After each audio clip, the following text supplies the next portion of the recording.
नमस्कार। मैं पल्लवी छिल्लावड़ा, आपकी vastu feng shui consultant. Vastu feng shui के एक और नए लाइव शो में आप सभी का दिल से स्वागत है।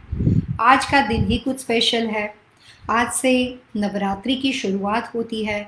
हिंदू कल्चर के हिसाब से नवरात्रि का महत्व जो है, उसका इम्पोर्टेंस जो है वो बहुत ज़्यादा है।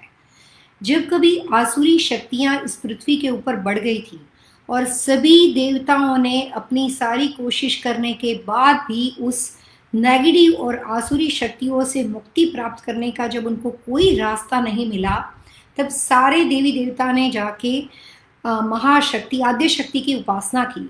और शक्ति ने, जो कि स्त्री स्वरूप शक्ति, जो जिसको अलग अलग नामों से अलग अलग रिलीजन में जाना जाता है, उस देवी शक्ति ने उस असुरों का नाश किया और पृथ्वी में अपने बच्चों के लिए, अपने मानव जन के हित के लिए, उनको ब्लेसिंग देने के लिए माना जाता है कि माँ स्वयं नवरात्रि के दिनों में हमारे साथ इस पृथ्वी पे आती है, हमारे घरों में रहती है, हमारे मंदिर में जहाँ कहीं उनकी स्थापना है। ये 9 डेज तक जितनी भाव से, जितनी श्रद्धा से उनकी पूजा पाठ आराधना की जाती है, जाने अनजाने में कोई दोष भी पड़ जाता हो, लेकिन माँ तो माँ होती है। वो सिर्फ हमें आशीर्वाद देती है और हमें सुखी करती है। तो नवरात्रि के दिन की शुरुआत आज के प्रोग्राम में करने से पहले मैं आपके साथ एक स्तुति को गाना चाहूंगी। सर्वमंगले मांगलेषु शिवे सर्वार्थ साधिके शरणे त्र्यंबके गौरी नारायणी नमोस्तुते। हम जब कभी देवी की उपासना करते हैं और नवरात्रि के अंदर हम अपनी श्रद्धा के अनुसार जो भी तरह की हमारे से जो बन पड़ता है, कुछ लोग फास्टिंग करते हैं। कई बार अगर आपकी मेडिकल कंडीशन, आपकी हेल्थ कंडीशन ठीक ना हो तो आप बिना फास्टिंग भी जो भी तरह की अपनी श्रद्धा से नवरात्रि के दिनों में माँ को अलग अलग भाव से प्रेयर करते हो, पूजा करते हो, उपासना करते हो, दान पुण्य करते हो, उस भाव से वो हमें हमेशा प्राप्त होती है और उनके आशीर्वाद हमारे ऊपर बने रहते हैं। जब विशाल पटेल ने हमें पितृदोष के बारे में पूछा और मैंने आज का टॉपिक आपके लिए सिलेक्ट किया, इसके पीछे एक बहुत बड़ा रीज़न है। आप ये समझ के चलिएगा कि मैं आपके साथ जो नवरात्रि की बातचीत करने की शुरुआत मैंने की है, तो हम अपने टॉपिक पितृदोष के साथ ही जुड़े हुए हैं और उसी के बारे में मैं आपको कुछ ऐसी बातें इस प्रोग्राम में बताने वाली हूँ। आप जानते हो कि मैंने अपनी सारी जो भी वास्तु से रिलेटेड जो भी मेरा नॉलेज है, जो भी मैंने सिद्धि प्राप्त की है, जो भी ज्ञान प्राप्त किया है, वो मैंने अपने पिताजी के थ्रू प्राप्त किया है। और वास्तु शास्त्र में बहुत सालों तक लगातार कंटिन्यूस काफ़ी सालों तक इसकी प्रैक्टिस करते हुए लोग कहते हैं मेरे डीएनए में वास्तु है, क्योंकि मैंने अपने डैड से सीखा था और 1989 से मैंने अपना काम शुरू किया। तब से लगातार काम करने के बाद उससे रिलेटेड जो भी अलग अलग सब्जेक्ट है, जैसे एस्ट्रोलॉजी है, न्यूमरोलॉजी है और काफ़ी अलग अलग तरह की विद्याएं हैं, स्वप्न शास्त्र है, बहुत सारी चीज़ें हैं। तो उस जानकारी के साथ वास्तु का क्या तालमेल है, आयुर्वेद एंड वास्तु क्या कहता है, एस्ट्रोलॉजी एंड वास्तु में क्या डिफरेंस है, अलग अलग रिलीजन और अलग अलग कल्चर में वास्तु शास्त्र को क्या बोलते हैं, फेंग शुई और वास्तु शास्त्र में क्या डिफरेंट है, हापा और वास्तु में क्या डिफरेंट है। सो एनर्जी से रिलेटेड, पॉजिटिव एनर्जी को इंक्रीज करने से रिलेटेड जितने भी सब्जेक्ट है, जो भी अलग अलग साइंस है, उन सारी चीज़ों का अभ्यास मुझे सिर्फ एक लगाव की वजह से करना पड़ा, क्योंकि ये सब्जेक्ट में मेरा इन्वॉल्वमेंट माइंड, बॉडी, सोल हर तरह से, it's not just my profession. यही कह सकती हूँ कि यही मेरा ईश्वर है, यही मेरा परिवार है और यही मेरी लाइफ है। जिसकी वजह से मैंने अपने रिसर्च की वजह से कुछ बातें खुद सीखी है, खुद प्राप्त की है। आज तक तो कभी मैंने इस तरह से कॉमन प्रोग्राम में किसी के साथ शेयर नहीं किया है, लेकिन आजकल ये जो लाइव शो का जो भी परिवार लोग हैं, जो भी हमारे व्यूअर्स है, वो भी मेरी फैमिली मेम्बर, मेरा अपना हिस्सा बन चुके हैं। तो मैं आपको थोड़ी थोड़ी बातें ये भी समझाना चाहूँगी कि ईश्वर इतना दयालु है, इतना कृपालु है कि जिस भाव से आप उसकी प्रेयर करते हो, अगर आप नास्तिक होके भी अच्छे काम करते हो तो भी उसकी पूजा हो ही जाती है। तो जिस तरह से भी आप उनकी आराधना करते हो, वो कभी भी पूजा के दौरान होने वाले दोष को नहीं देखता। वो हर हाल में आपकी अच्छी बातों को कलेक्ट करते हैं। मैंने आपको एक बार कहा था कि मेरे डैड ने मुझे कहा था कि ईश्वर उसको बोलते हैं जो 100 बुराइयां भूल जाता है लेकिन एक अच्छाइयाँ याद रखता है। और इंसान ऐसा होता है जो हर अच्छाइयाँ भूल जाता है और एक बुराई याद रखता है। तो पितृदोष जो है उसके लिए समझने के लिए हमें थोड़ी बहुत डिटेल में जाना पड़ेगा। मैं आपको एक स्टोरी सुनाऊंगी और आपके सवालों के जवाब डेफिनेटली दूंगी, लेकिन अच्छे से समझने के लिए पितृदोष के बारे में बहुत बड़े बड़े लोगों ने काफ़ी सारी बातें की है। बड़े बड़े ऋषि मुनि, बड़े बड़े महात्मा, काफ़ी ऐसे नाम है जो काफ़ी वेल नोन है आज के ज़माने में, जो एक्चुअली तो मोटिवेशनल लीडर है, लेकिन उन्होंने भी पितृदोष के बारे में कहा है। But everybody have a different logic. कुछ विद्वान लोगों ने यह भी कहा है कि पितृदोष है ही नहीं, कुछ विद्वान लोगों ने कहा कि पितृदोष होता है। So it's a lot of controversy statement. इस कंडीशन में आम आदमी का कंफ्यूज होना बिल्कुल ही नेचुरल है, बहुत ही स्वाभाविक है। पितृदोष के साथ साथ मैं आपको एक बात बता दूं कि जो भी अलग अलग तरह के रिलीजन के अंदर, कस्टम के अंदर, जो भी अलग अलग तरह के सात्विक एंड रिलीजियस इम्पोर्टेंस वाले दिन होते हैं, जैसे कि नवरात्रि है, दिवाली आती है, अलग अलग तरह के फेस्टिवल हिंदू कल्चर में होते हैं। डिफरेंट डिफरेंट रिलीजन में काफ़ी अलग अलग तरह की चीज़ें विधि विधान के अनुसार कुछ खास दिनों में होती है, जिसको आप स्पेशल दिन बोल सकते हो, जिसको आप फेस्टिवल बोल सकते हो। वो सबके पीछे एक बहुत बड़ा लॉजिक है। लॉजिक ये है कि ईश्वर ने इस बात को जाना है कि इंसान के पास उसको सारी चीज़ समझ में आ जाए, ऐसा पॉसिबल नहीं है। आपके पास गूगल होता है, लेकिन कोई आप दावा कर सकते हो कि गूगल के अंदर जितनी इन्फॉर्मेशन, जितनी गूगल के डेटाबेस में कलेक्ट है, उतनी किसी एक व्यक्ति के पास है? नहीं है, पॉसिबल ही नहीं होती है। तो ये बात ईश्वर को पता है, परमेश्वर को पता है। तो उन्होंने हमारे जो अलग अलग रीति रिवाज है, वो रीति रिवाज के अंदर होने वाले जो हमारे छोटी छोटी खुशियों वाले जो विधि विधान है, जो उसकी प्रोसीजर है, वो सबके पीछे छुपा के एक ऐसा अलौकिक साइंस रखा है, जिसका रिजल्ट ये होता है कि अगर आप पैदा हुए उस वक्त जो आपके हॉरोस्कोप थे, जो आपकी ग्रह दशा थी, आपको उसकी जानकारी है, उसकी जानकारी नहीं है, आप हॉरोस्कोप में बिलीव करते हो, आप नहीं करते हो, डजेंट मैटर। लेकिन लाइफ की जर्नी तो फिक्स है ना, कि उसके ups and down roller coaster, आपका किसी भी चीज़ में बिलीव हो, लेकिन वो तो आपको ups and down roller coaster से गुजरना पड़ता है। तो काफ़ी अलग अलग तरह के त्योहारों को जब हम अपने घर में सेलिब्रेट करते हैं, तो आपको ये बात का शायद अंदाज़ा भी नहीं होगा कि काफ़ी ऐसे त्यौहार है जिसके सेलिब्रेशन मात्र से, जिसके सिर्फ अपने घर में स्थापना मात्र से या अपने तरीके से उसमें इन्वॉल्वमेंट होने मात्र से, सिर्फ उतनी ही शुरुआत से आपकी काफ़ी ग्रह दशा का निवारण हो जाता है। आपकी काफ़ी ग्रह दशा का उसमें से आपको पता भी ना हो, लेकिन उस वक्त के पीरियड से उतने टाइम के दौरान अगर आपने छोटी बहुत प्रोसीजर की है तो उसके पॉजिटिव बेनिफिट हो जाते हैं, क्योंकि हमारे सारे फेस्टिवल, हमारे सारे विधि विधान, उसकी बताई हुई छोटी छोटी बातें, वो रहस्यमय जो सीक्रेट है, वो काफ़ी सारे प्रॉब्लम्स की रेमेडी है। ये जितने भी फेस्टिवल आप सेलिब्रेट करते हो, जानने में अनजाने में, उसके पीछे अगर आप जाओगे और उसके बारे में ठीक से समझोगे, तो वो कोई ना कोई रेमेडियल साइंस है। उसकी वजह से आपको कोई ना कोई फ़ायदा होता है, चाहे आपकी ग्रह दशा कोई भी हो, चाहे आप किसी भी वक्त पैदा हुए हो, कोई भी तरह की सिचुएशन से आप गुजर रहे हो। अब बात करते हैं पितृदोष के बारे में। पितृदोष के बारे में कुछ लोग कहते हैं पितृदोष होता है, कुछ लोग बोलते हैं पितृदोष नहीं होता है। तो मैं आपको ये बता दूं कि ये पितृदोष के होने की वजह से आज हमारे पास स्वर्ग प्राप्त सबसे ज़्यादा पवित्र रिवर, नदी गंगा जी है, वो पितृदोष की वजह से हमारे पास है। पितृदोष के बारे में सिंपल लॉजिक ये होता है कि जाने अनजाने में हम अपने माता पिता को किसी वजह से कष्ट पहुंचा चुके हैं। हमें जाने अनजाने में हमने उनकी उल्लंघना की है, उनके साथ कोई मिसबिहेवियर किया है। हमारा जो पुत्री या पुत्र जो भी हमारा रोल होता है जीवन में, लाइफ में, वो हमने ठीक से अदा नहीं किया है और अपने माता पिता को किसी भी तरह से हमने इसको हर्ट किया है, दुख पहुंचाया है। वहाँ से पितृदोष शुरू होता है। पितृदोष के पीछे बहुत सारी कहानियाँ हैं। मैं एक छोटी सी कहानी बताती हूँ। मैं छोटी थी तब मेरे डैड मुझे बहुत बार सुनाते थे। मैं ज़्यादा टाइम नहीं लूँगी आपका, क्योंकि मुझे पितृदोष के बारे में बड़ी इंटरेस्टिंग बात आपको बतानी है। पितृदोष 100 में से 60% लोगों के हॉरोस्कोप में होता है। मेरी प्रैक्टिस के दौरान मैंने ये जाना है कि पितृदोष होता ही है। काफ़ी लोग बोलते हैं कि पितृदोष बहाना है, पूजा पाठ के ऐंठने का बहाना है। मुझे नहीं पता कि पूजा पाठ ऐंठने का है कि नहीं, क्योंकि मैं तो आपको सिंपल उपाय बताने वाली हूँ। लेकिन पितृदोष होता है, ये बात को मैं मानती हूँ इस बात को। अब जो पितृदोष होता है, जो पितृ का ऋण होता है, माता पिता का कर्ज हमारे ऊपर होता है, उस परिवार, उस वंशज, उस गोत्र, उस परिवार में पैदा होने वाले बच्चों के साथ होता है। वो आपका बहुत टाइम से चला आता हुआ, पिछले जन्म का या कहीं से भी पूर्व जन्म से चला आता हुआ आपका ऋणानुबंधन है, कर्ज है जो आपको चुकाना है। उसके लिए आपका वो डेट है, ये आप कह सकते हो।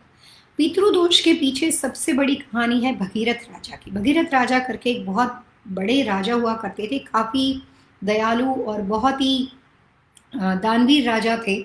और हमारे जो हिंदू मैथोलॉजी है उसमें उनका बहुत ज़्यादा विस्तार पूर्वक उनकी अच्छाइयों के बारे में, उनके पॉजिटिव वर्क के बारे में बताया गया है। उनकी पत्नी बहुत सुंदर थी और उनको अपनी पत्नी से बहुत लगाव था, बहुत लगाव यानी बहुत ज़्यादा लगाव था।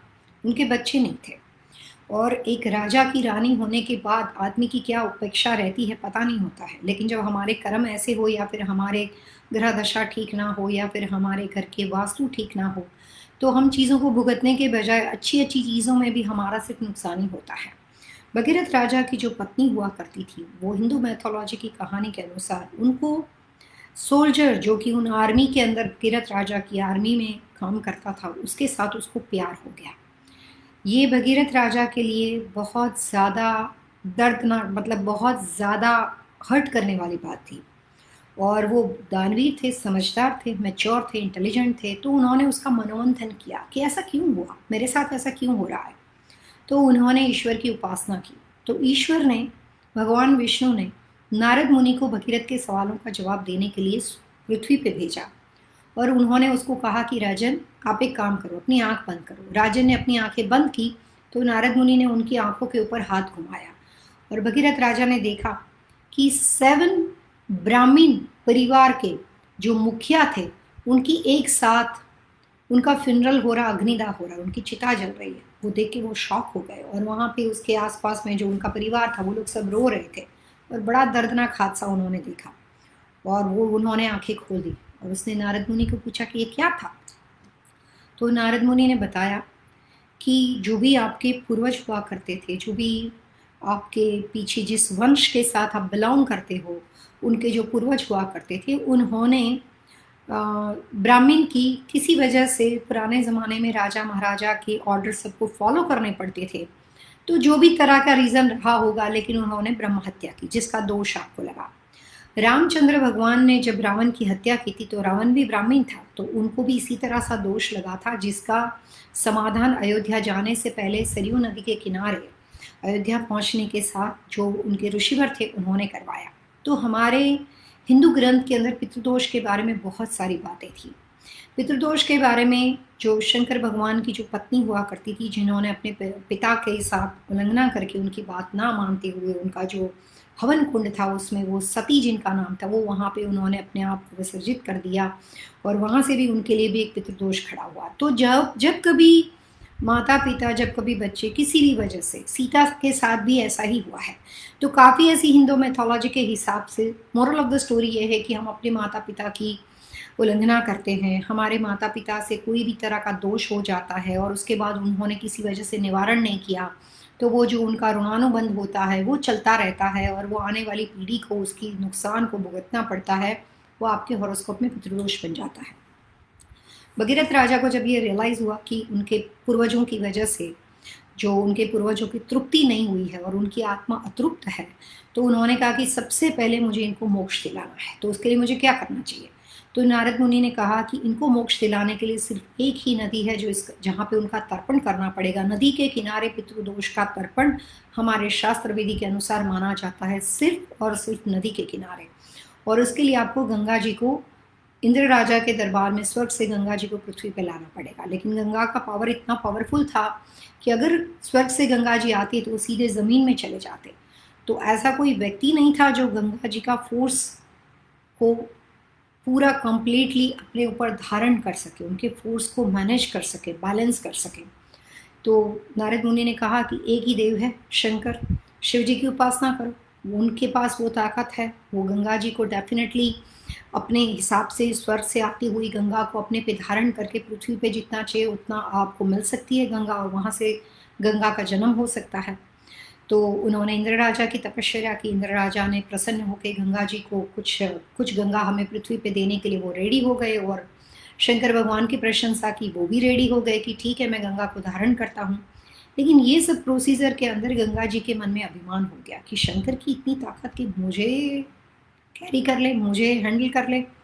तो वो इतनी स्पीड में आए तो वो अपनी जटा जब शिव जी ने खोली तो गंगा जी उसमें जाके गुम हो गए, और उसके बाद में वो वहीं पे घूमते रहे। और शिव जी ने अपनी जटा बंद कर दी क्योंकि उनको रियलाइज हो गया था कि गंगा जी को अभिमान हो गया था।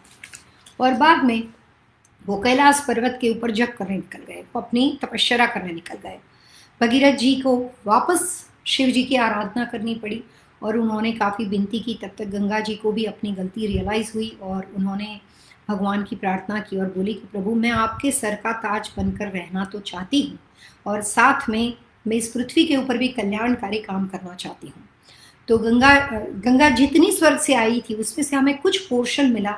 माना जाता है कि जितने गंगा जी पृथ्वी पे स्वर्ग से आए हैं अगर वो पूरे होती तो शायद जो ये सतयुग, त्रेता युग, द्वापर युग और कलयुग के हम अलग अलग तरह के युग से जा रहे हैं उस तरह से कलयुग नहीं होता। लेकिन जिस तरह से विधि का विधान होता है उसके साथ कोई ना कोई कहानी अपने हिसाब से इंसिडेंट बैठ ही जाता है। तो हमें कुछ मात्रा में गंगा जी मिली, और इसीलिए जब कभी आप शिव की मूर्ति उपासना या उनकी किसी भी तरह की तस्वीर को देखते हो तो आपको उनके सर के ऊपर धारण की हुई एक छोटी सी फेस दिखेगा, वो गंगा जी है, और उसके बाजू में एक मून होता है।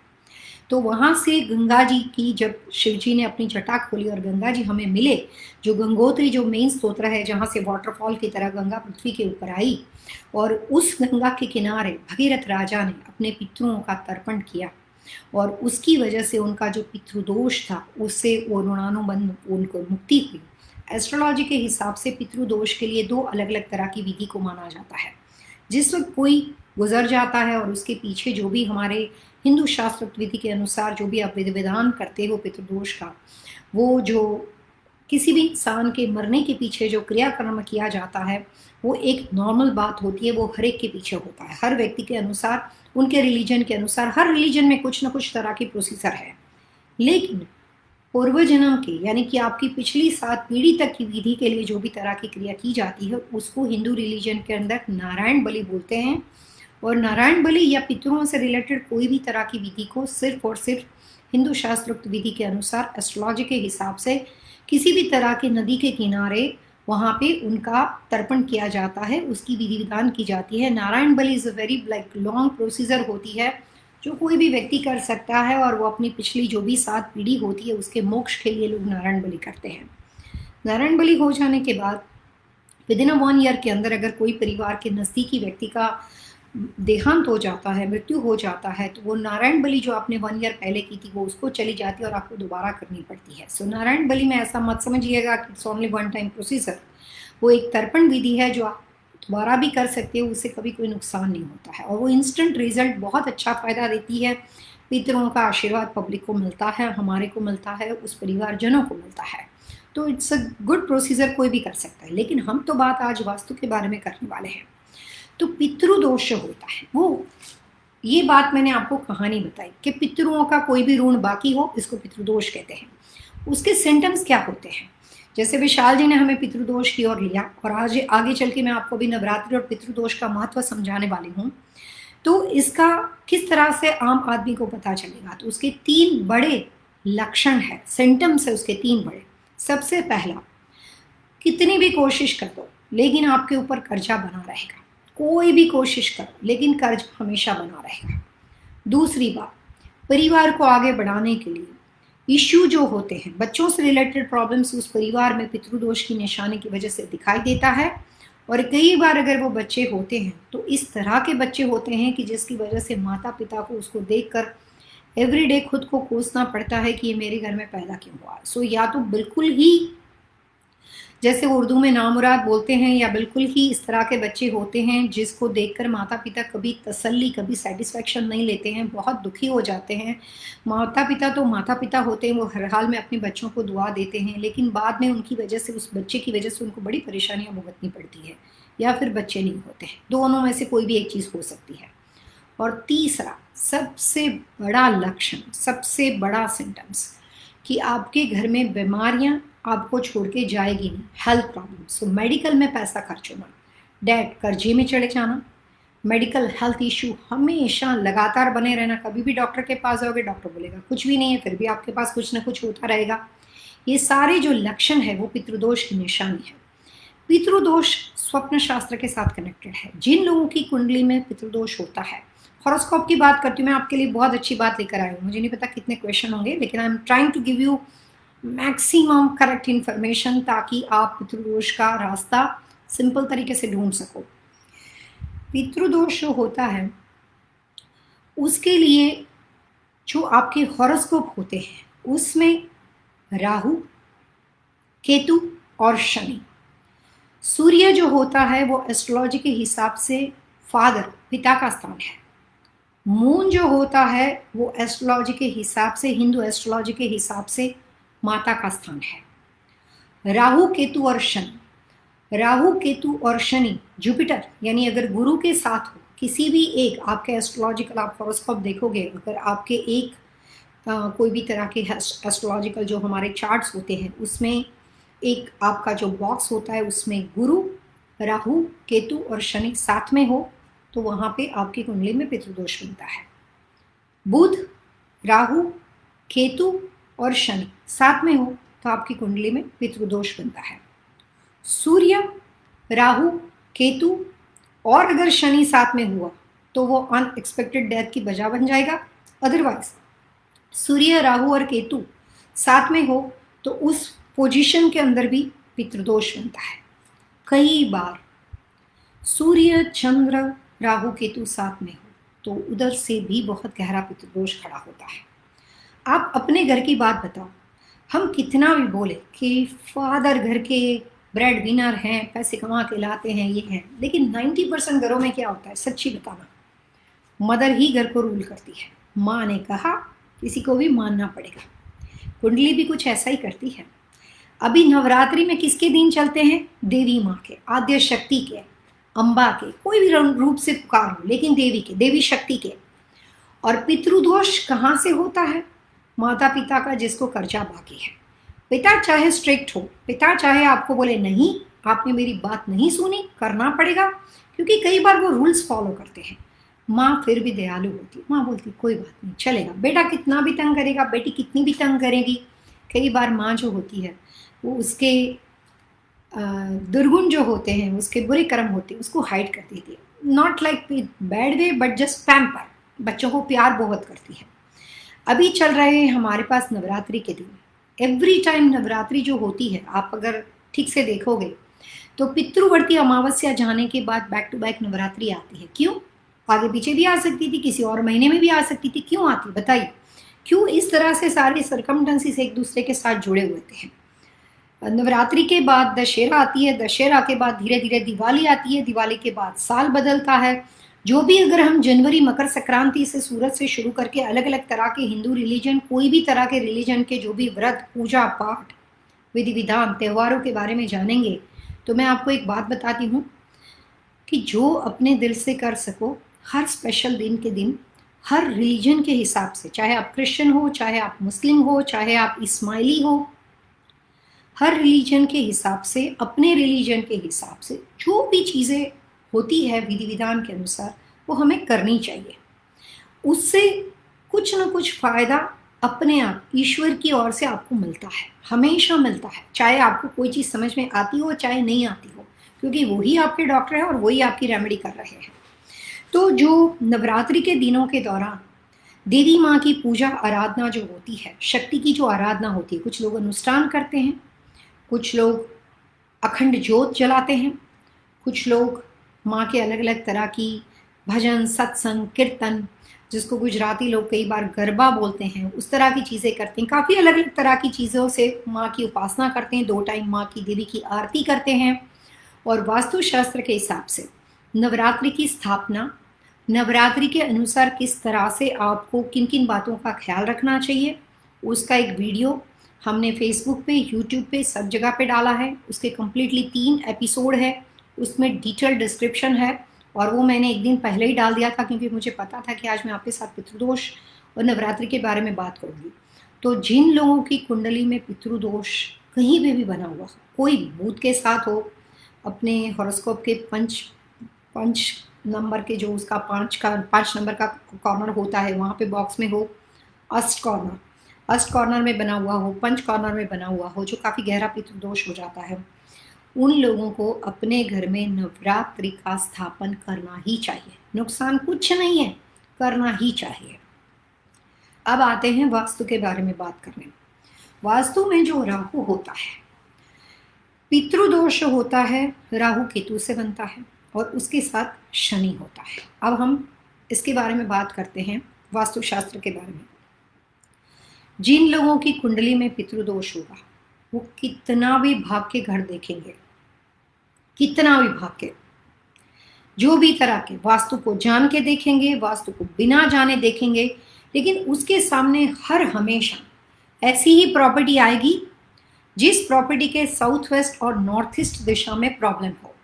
अब तो आप धीरे धीरे मेरे शो देखते हो, बहुत सारी बातें मैं बताती हूँ, लेकिन जिन जिन लोगों को अपनी कुंडली में से अभी हॉरोस्कोप खोल के, जहाँ पे आपको एक बॉक्स में, जैसे मैंने आपको 3 एग्जाम्पल दिए, गुरु, राहु, केतु, शनि, जहाँ पे एक साथ सिर्फ नंबर ही देखना है। राहु के लिए R लिखा होगा, केतु के लिए K लिखा होगा, शनि के लिए श लिखा होगा। बहुत ही सिंपल है, इसके लिए आपको कोई बड़े एस्ट्रोलॉजर को पूछने की जरूरत नहीं है। हॉरोस्कोप देखो और पढ़ लो, पता चल जाएगा। हॉरोस्कोप बने हुए हो तो, और अगर वो करेक्ट बने हुए हो तो उन लोगों को जब कभी कितनी भी भाग के कोशिश करेंगे, जितनी भी प्रॉपर्टी को वो देखेंगे, तो उनको या तो साउथ वेस्ट कॉर्नर में कोई ना कोई वास्तु दोष मिलेगा, नॉर्थ वेस्ट कॉर्नर में वास्तु दोष मिलेगा और नॉर्थ ईस्ट कॉर्नर में वास्तु दोष मिलेगा। कितनी भी कोशिश कर लो, 100% वास्तु का घर बना लो, तो भी उस वक्त आदमी कोई ऐसा गलत मिल जाएगा जो वही कमी वहां पे छोड़ देगा और बाद में वो परेशानी बनी रहेगी। जब टाइम चेंज होने वाला होगा, जब चीज़ सही बैठने वाली होगी, आप पूरा ध्यान से समझोगे, उसको जानोगे और पितृदोष का इफेक्ट खत्म होने वाला होगा, तो जाने अनजाने में आपको अपने आप वो चीज़ें पॉजिटिव मिलनी शुरू हो जाएगी। और जिस घरों के अंदर वास्तु के हिसाब से रेंटल प्रॉपर्टी हो या खुद की हो, अपार्टमेंट बिल्डिंग हो या सिंगल फैमिली होम हो, टाउन होम हो, आप हिंदू हो या किसी भी रिलीजन के साथ बिलीव करते हो, पितृदोष के लिए हॉरोस्कोप के पीछे भागने की जरूरत नहीं है। वास्तुशास्त्र के अनुसार जिन प्रॉपर्टी के अंदर साउथ वेस्ट कॉर्नर में कोई भी दोष होता है, जिन प्रॉपर्टी के अंदर राहु की दिशा में कोई भी दोष होता है, साउथ वेस्ट में कोई भी दोष होता है, उस पितृदोष को ठीक करने के लिए साउथ वेस्ट, नॉर्थ वेस्ट और नॉर्थ ईस्ट दिशा के पितृदोष को ठीक करने के लिए आपको सिंपल कुछ उपाय मैं आपको बताती हूँ। मैंने जो आपको नारायण बलि के बारे में बताया, ये मैंने एस्ट्रोलॉजिकल एडवाइस दी, मैंने वास्तु की एडवाइस आपको नहीं दी, लेकिन मैं आपको वास्तुशास्त्र के बारे में बताती हूँ। वास्तुशास्त्र में और एस्ट्रोलॉजी में प्रिडिक्शन वे सेम है, लेकिन रेमेडियल साइंस टोटली डिफरेंट है। उसके जो रिपेयरिंग काम है, उसकी जो रेमेडी है, उसके जो सुझाव है, जो उसके लिए उपाय किए जाते हैं, वो टोटली डिफरेंट है। प्रिडिक्शन वे सेम है। पुराने ज़माने में जब आप वैद्य को मिलते थे, वैद्य तो आपने सुना होगा आयुर्वेद में, तो वो आपकी जो नस होती थी, जो आपकी ये जिसको नाड़ बोलते हैं वैद्य की भाषा में, उसको पढ़ते थे, सुनते थे और वो आपको उपाय बताते। तो उनको सुनने का मेथड था, जो भी हमारे पुराने ज़माने के आयुर्वेदिक डॉक्टर थे, वो हमारी धड़कन को सुन के हमें बताते थे। अब हम एडवांस टेक्नोलॉजी में हैं, तो एलियोपैथिक या जो भी नए डॉक्टर्स है वो स्टेथोस्कोप का यूज़ करते हैं। बात तो वही है, धड़कन वो भी सुनते हैं, लेकिन वो इंस्ट्रूमेंट लगा के सुनते थे। पुराने ज़माने में लोग यहाँ से आपका हाथ पकड़ के सुनते थे आपकी धड़कन। Concept is same, just different way है। तो इसीलिए अलग अलग तरह के इंस्ट्रूमेंट का उपयोग किया जाता है, लेकिन सुनता तो स्टेथोस्कोप से आदमी धड़कन ही है ना, और क्या सुनता है वो। और उसके बाद वो आपको प्रिडिक्शन के वे बताते हैं। आयुर्वेदिक होगी तो वो आयुर्वेदिक के हिसाब से उपचार बताएंगे, नेचुरोपैथी वाले उसके हिसाब से बताएंगे, एलियोपैथिक जो रेगुलर डॉक्टर्स होते हैं उसके हिसाब से बताएंगे। सो दवाइयाँ सबकी डिफरेंट है, लेकिन बीमारी को सिम्टम्स तो वो एक ही तरह से समझते हैं ना सारे, क्योंकि बीमारी तो सिम्टम से पता चलती है। एस्ट्रोलॉजी में कुंडली खोल के ग्रह कहाँ पे है कि कहाँ पे नहीं, वो तो बाद में देखोगे, लेकिन लक्षण तो अपने आप ही पता चलेंगे ना कि भैया घर में बच्चों की प्रॉब्लम है, कर्जे की प्रॉब्लम है, हेल्थ प्रॉब्लम्स है, तो वो तो सिम्टम्स हो गए। वो फिर वास्तु ले लो कि एस्ट्रोलॉजी ले लो। एस्ट्रोलॉजी में इस बात को समझने के लिए कुंडली को खोल के देखना पड़ता है कि कहाँ पे है राहु केतु और शनि। और वास्तु शास्त्र में उसी सिम्टम्स को देखने के लिए आप बोलते हो कि मेरे घर में बहुत कर्जा हो गया, मैं वास्तु कंसल्टेंट को फ़ोन करके बुलाता हूँ। जैसे ही वास्तु कंसल्टेंट घर में दाखिल हुआ और उसने देखा कि हाँ, इनके राहु इनके साउथ वेस्ट दिशा में ये प्रॉब्लम्स है, इनके नॉर्थ वेस्ट में भी वो प्रॉब्लम्स बना हुआ है, नॉर्थ ईस्ट में प्रॉब्लम बना हुआ है। सो सिंपल साइंटिफिकली लैंग्वेज में ग्रेविटेशनल फोर्स बैलेंस नहीं होता है तो वहाँ पे आदमी अप एंड डाउन में रहेगा। लेकिन ये मैंने डिफरेंट लैंग्वेज में यूज़ किया, बट कॉन्सेप्ट इज सेम। तो आपको यही बोलेंगे कि आपके घर में हेल्थ इश्यू बने रहते हैं, आपके पास बहुत कर्जा बना रहता है, रियल एस्टेट इन्वेस्टमेंट प्रॉपर्टी के अंदर बहुत मुश्किल से भागोगे, आपके दोस्त के साथ आप अमेरिका या आपके दोस्त के साथ ऑस्ट्रेलिया कनाडा आए हो, तो जिसकी कुंडली में पितृदोष ना हो तो वो आदमी 10 साल के अंदर 7 घर बना देगा। आप बड़ी मुश्किल से एक भी नहीं बना पाओगे। क्यों? क्योंकि आपकी कुंडली में पितृदोष है। और नॉर्थ ईस्ट दिशा जो होती है वो पितृदोष वाले लोगों को आगे बढ़ने ही नहीं देती। So concept symptoms is same, लेकिन way of the prediction different है। जैसे मैंने समझाया कि आयुर्वेदिक में हॉरोस्कोप लेते हैं, जैसे नाड़ शास्त्री यहाँ से सुनते हैं धड़कन आपकी, और वास्तु वाले स्टेथोस्कोप उठाते हैं, और वही तरह के डॉक्टर हैं जो आपकी धड़कन को सुनते हैं, लेकिन कॉन्सेप्ट इज डिफरेंट। और जब कभी जो भी फायदा नुकसान होने वाला होता है, आप घुमा फिरा के उस प्रॉपर्टी पे पहुंच ही जाते हो और वहीं पे अटक जाते हो। जब सारे काम रुक रुक के होते हो, कितनी भी कोशिश करो, लेकिन प्रोग्रेस बहुत ही कम लेवल पे होता हो, तो कुंडली में पितृदोष का होना स्वाभाविक हो जाता है। एक परिवार में 2 बच्चे हों, 3 बच्चे हो सकता है कि सभी के ऊपर पितृदोष ना भी हो। उसमें से किसके ऊपर पितृदोष होगा और किसके ऊपर पितृदोष नहीं होगा वो डिपेंड करता है उनके पैदा होने के हिसाब से। जितना जो व्यक्ति अपने पूर्वजों के ऋण को अदा करने के लिए जो भी पिछला क्रम उनका चला आ रहा है वहाँ पे उसके लिए रिस्पॉन्सिबल माना जाता है, उसको इस पितृदोष का इफेक्ट सबसे ज़्यादा नुकसानदेह होता है। अगर आपके 2 बच्चे हैं, अगर आपके 3 बच्चे हैं, लेकिन दोनों बच्चों की क्वालिटीज़ डिफरेंट है। एक बच्चा ऐसा है कि दे आर मेकिंग मनी, वो लोग डोनेशन करते हैं, वो लोग अच्छी तरीके से they have a different life style, और वो कुछ ऐसा करते हैं जो अनजाने में पितृदोष के सुझाव रेमेडी को अनजाने में अप्लाई करते हैं, उसके ऊपर इफेक्ट नहीं होगा। If your second family like जो भी दूसरा भाई और बहन हो, उसकी लाइफस्टाइल ऐसी होगी कि वो सिर्फ अपने लिए कमाते हैं, अपने लिए खाते हैं, अपने आप को ज़्यादा सोचते हैं, मैं कह सकती हूँ कि ग्रीडी है, and they just think about by self, खुद के लिए लग्जरी वाली चीज़ें खरीदते हैं, but they don't care about other stuff. तो अनजाने में दोनों में इक्वल पितृदोष था, लेकिन इफेक्ट एक जैसा दिखाई नहीं देता है। तो काफ़ी लोग मुझे ईमेल में पूछते हैं कि हमारे घर में 2 भाई है, एक बड़ा सुखी है और एक आगे नहीं बढ़ता है। हाँ, क्योंकि वो जो सुखी है उसकी लाइफस्टाइल देखो। अब वास्तुशास्त्र के बारे में बात करते हैं। पितृदोष की शुरुआत के लिए सबसे सिंपल उपाय होता है देवी की आराधना, शक्ति की आराधना, क्योंकि पितृदोष माता पिता के ऋण से बनता है। पिता का ऋण, पिता कई बार क्रोधित होता है, गुस्से वाला होता है, तो कई बार आसानी से अपनी हट पूरी किए बिना, अपनी बात मनवाए बिना आपकी उस कर्जे से मुक्त नहीं करता है। लेकिन माँ दिल से दयालु होती है, माँ हर चीज़ को माफ़ कर देती है, कोई बात नहीं, चलेगा, मेरा बेटा है। सो इस कंडीशन के अंदर देवी की आराधना, जिन लोगों की कुंडली में पितृदोष हो, मैं उनको पहला उपाय बता दूं कि उनको नवरात्रि की पूजा करनी चाहिए। जिनके घरों के अंदर नॉर्थ ईस्ट कॉर्नर कट हो, जिनके घरों में साउथ वेस्ट में कोई भी तरह का वास्तु दोष हो, जिन घरों के अंदर नॉर्थ वेस्ट दिशा में वास्तु दोष हो। अगर आपने मेरा इससे पहले वाला एपिसोड सुना होगा तो मैंने आपको बताया था कि घर में लगातार बीमारियों के लिए वेस्ट और नॉर्थ वेस्ट का कॉम्बिनेशन आदमी को परेशान करता है, क्योंकि वेस्ट शनि के साथ बिलोंग करता है, साउथ वेस्ट राहु के साथ बिलोंग करता है, नॉर्थ वेस्ट केतु के साथ बिलोंग करता है। सो नॉर्थ ईस्ट जो है वो चंद्रमा मून उसके साथ बिलोंग करता है, जुपिटर गुरु के साथ बिलोंग करता है। तो इन उपायों के लिए आपको वास्तुशास्त्र में डिफरेंट तरीके से उसके उपाय बताए हैं। पहली बात, ट्राई टू फिक्स, आप अपने घर का जो भी साउथ वेस्ट, नॉर्थ वेस्ट और नॉर्थ ईस्ट कॉर्नर है उसको बैलेंस रखो। जो भी वास्तु प्रिंसिपल है, आप बहुत जानते हो, मैंने बहुत बार कहा है। आपको ना पता हो तो सिर्फ साउथ वेस्ट के बारे में, सिर्फ नॉर्थ ईस्ट के बारे में, सिर्फ वेस्ट के बारे में इंडिविजुअल एक एक एपिसोड मेरे यूट्यूब चैनल के अंदर दिए गए हैं। आप इंडिविजुअल एपिसोड को सुन के उसके रूल्स एंड रेगुलेशन को समझ सकते हो। इट्स अ कॉमन वास्तु दोष।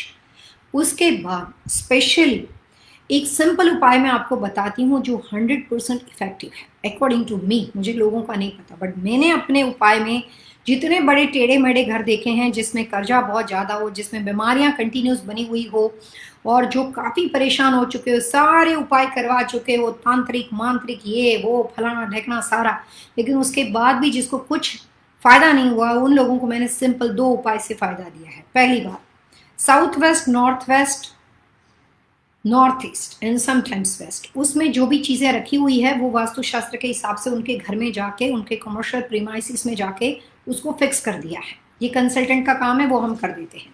और एक और बात मैंने बताई है कि आप अपनी इनकम का जो भी हिस्सा, जो भी आप अफोर्ड कर सको, डिपेंड ऑन यू गाइस, कितना आप करना चाहते हो। $1 निकालो, $2 निकालो, $10, हम फोर्स नहीं करते, whatever you like it. वास्तुशास्त्र के अनुसार पितृदोष का सिंपल उपाय है राहु की शांति, और राहु का सिंपल उपाय है फूड, खाने की चीज़ है, ये उसका उपाय है।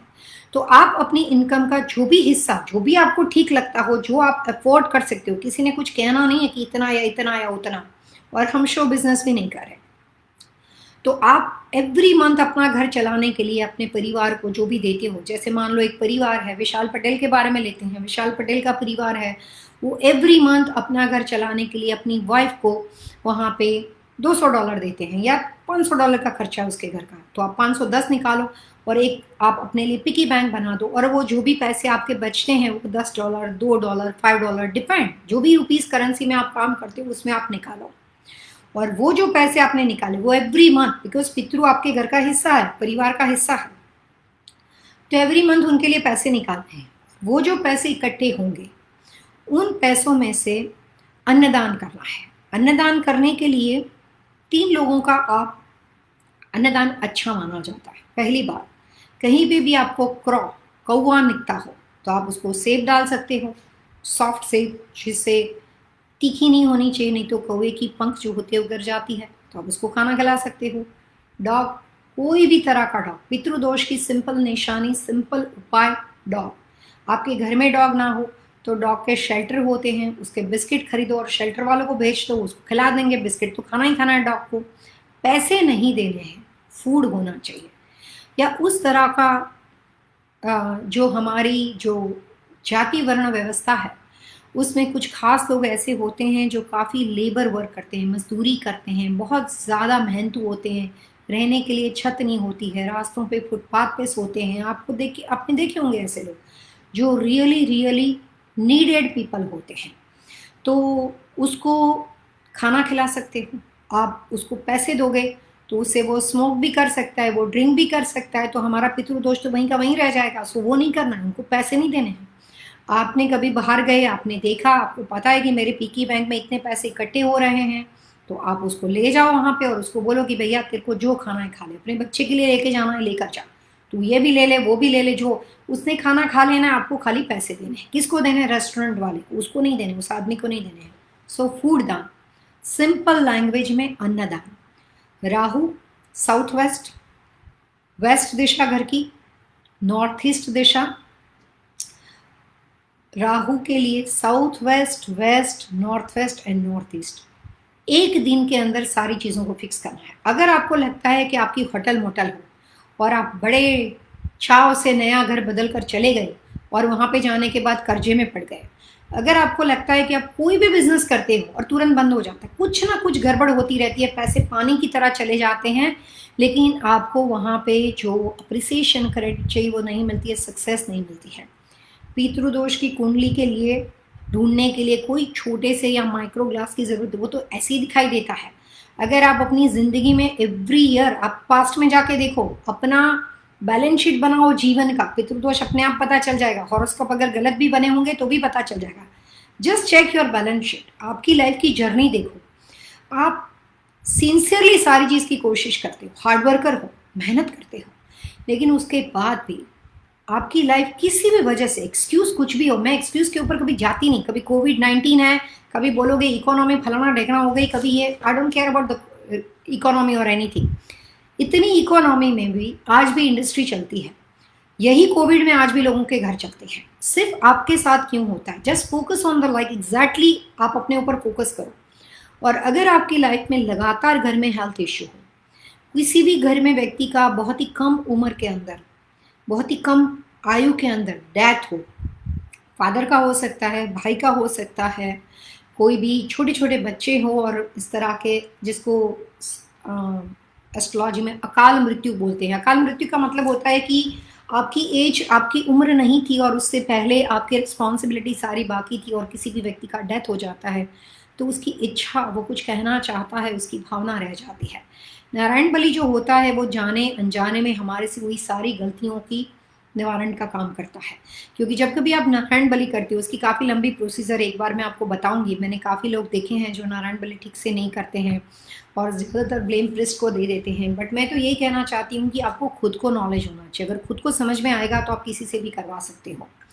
हिंदू रिलीजन के अनुसार शिव पुराण और गरुड़ पुराण, जहाँ से वास्तुशास्त्र के बारे में काफ़ी ज़्यादा इंफॉर्मेशन है, ये भी मैं आपको बता दूँ, उसमें नारायण बलि के विधि विधान के अनुसार काफ़ी ज़्यादा डिटेल में बातचीत की है। लेकिन आप जिस रिलीजन के साथ बिलोंग करते हो, पितृदोष के अलावा अगर आपकी लाइफ में लगातार कर्जा बढ़ जाता हो, अगर बच्चों से रिलेटेड कोई भी सीवियर समस्या हो, बच्चे ना हो या बच्चों का बिहेवियर ऐसा हो, बच्चे जेल में बैठे हो और माता पिता बहुत परेशान हो, बच्चे माता पिता को इतना ज़्यादा तंग करते हो कि आपकी ज़िंदगी बच्चों ने बिल्कुल हेल बना रखी हो, उस कंडीशन के अंदर और लगातार हेल्थ इश्यू से परेशान लोगों को पितृदोष ना होते हुए भी अपने घर के south west, west, north west and north east corner को फिक्स करना है।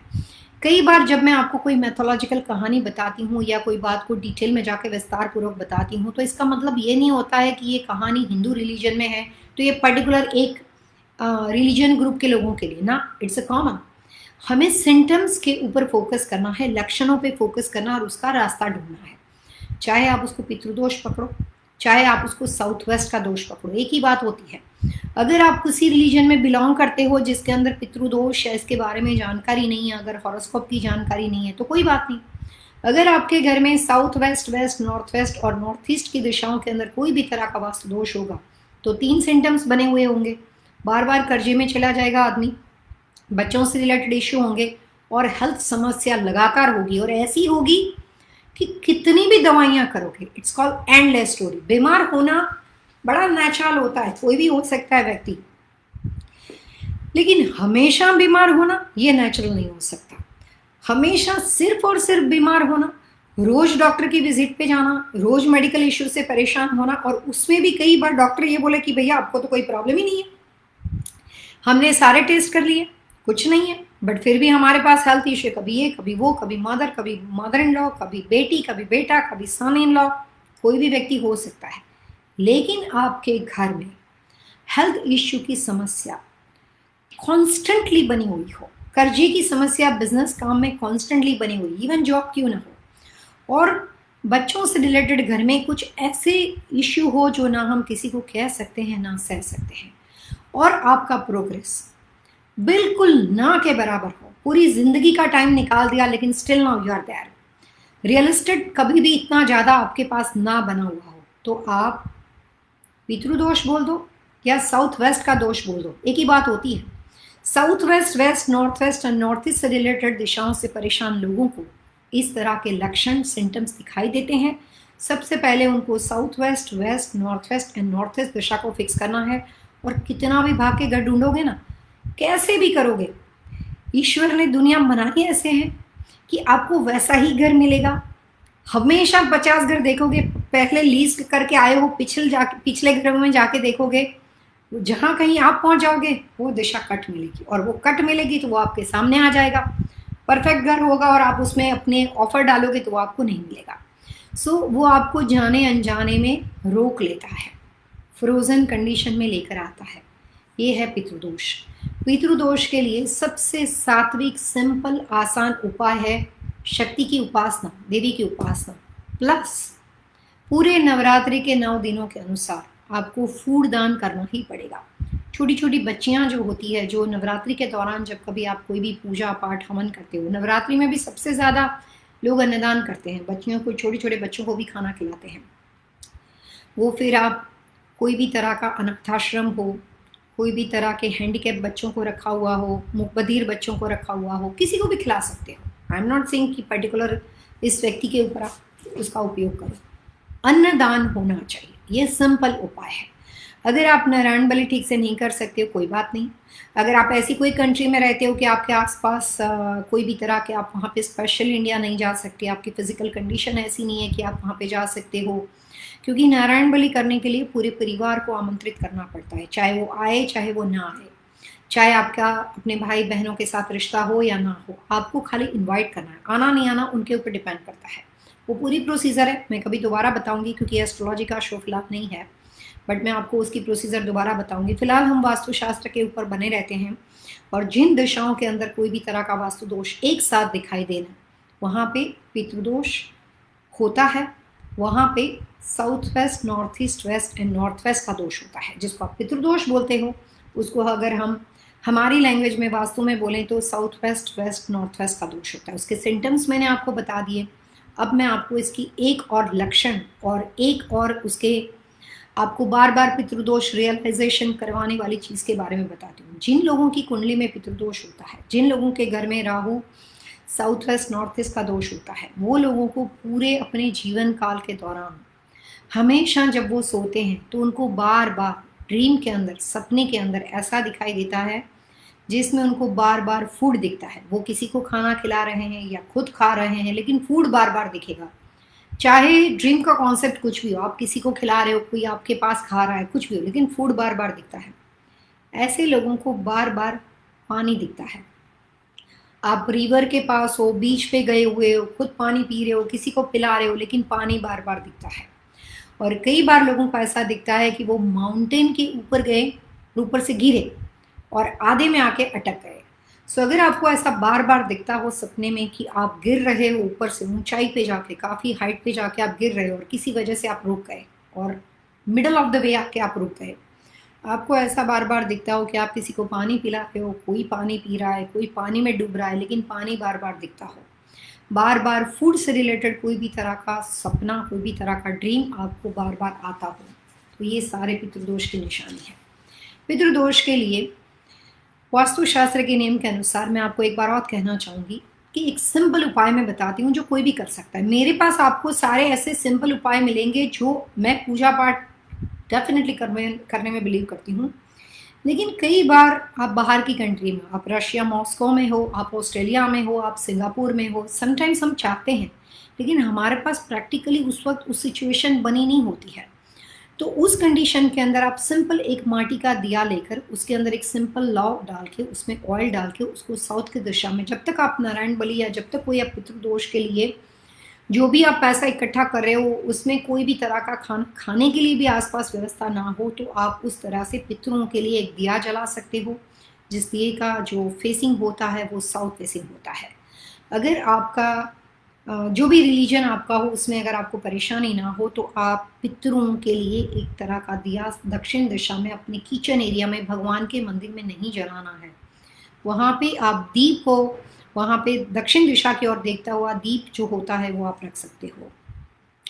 अगर आप अपने घर का south west, west, north west and north east दिशा के पितृदोष को ठीक करना चाहते हो तो सबसे पहले आपको अपने प्रॉपर्टी का स्ट्रक्चरल लेआउट देखना है, और अगर आपकी डेट ऑफ बर्थ के अनुसार मान लो कि ये चारों दिशा में से कोई भी दिशा आपके लिए अच्छी हो या बुरी हो, उसके बाद भी ऑल ओवर अगर आपको लगता है कि आपके घर के अंदर ये चारों दिशाओं में कोई भी तरह का प्रोडक्ट प्लेसमेंट पोजीशन से दोष हो तो वो तो आप कलर्स कॉम्बिनेशन से फिक्स कर सकते हो, लेकिन स्ट्रक्चरल लेआउट से दोष हो, यानी कि साउथ वेस्ट बड़ा हुआ हो, साउथ वेस्ट कटा हुआ हो, साउथ वेस्ट में स्विमिंग पूल हो, नॉर्थ वेस्ट में स्विमिंग पूल हो, नॉर्थ वेस्ट बड़ा हुआ हो, कटा हुआ हो, तो जिस तरह की व्यवस्था का बना हुआ घर आपका हो वहाँ पे आप जो भी कॉर्नर कट पड़ते हो उसको लैंडस्केप के माध्यम से या अपनी प्रॉपर्टी की रिक्वायरमेंट के माध्यम से सबसे पहले उस कॉर्नर के जो कट है उसको फिक्स करने पड़ेंगे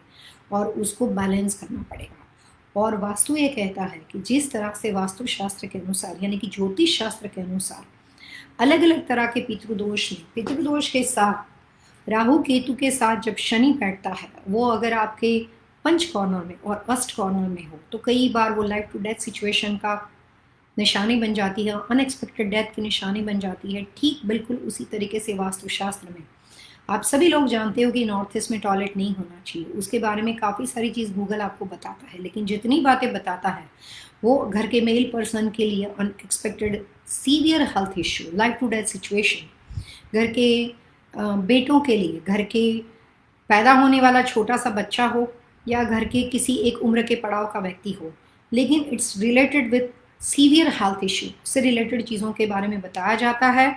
और ये भी एक एक तरह का दोष है जो ईशान कोने में, जैसे हमने पहले भी कहा था कि देवी देवता का स्थान होता है और यहाँ पे कोई भी तरह का टॉयलेट या सीवर लाइन या इस तरह की व्यवस्था नहीं होनी चाहिए। तो जो पंचक यानी कि पंच कॉर्नर का बना हुआ दोष होता है, उसमें आप कोई भी प्रॉपर्टी खरीदने जाते हो वो दोष आपके सामने आ जाता है। तो दोष और दिशा, हॉरोस्कोप और घर ऐसे बने हुए हैं कि जिस तरह का हॉरोस्कोप होगा उस वक्त बुद्धि में उतना ही आएगा और भाग के घर लेने जाओगे और वहाँ पे जाके बैठ जाओगे। जब तक जमीन के अंदर दाखिल नहीं होते हो तब तक आपकी मर्जी चलती है। मैं ये ले लूँगा, 2 महीने के बाद बेच के दूसरा वास्तु का घर बना दूंगा, नहीं होने वाला, नहीं होने वाला।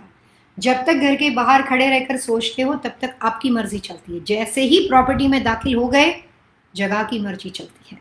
और उसके बाद अगर वो दिशा जहाँ पे दाखिल हुए, अगर वो दिशा के हिसाब से आप आगे दोबारा निकल के 2 महीने के बाद निकलोगे कि नहीं निकलोगे, वो वाला घर डिसाइड करेगा, चाहे वो रेंटल हो चाहे आपका खुद का खरीदा हुआ हो।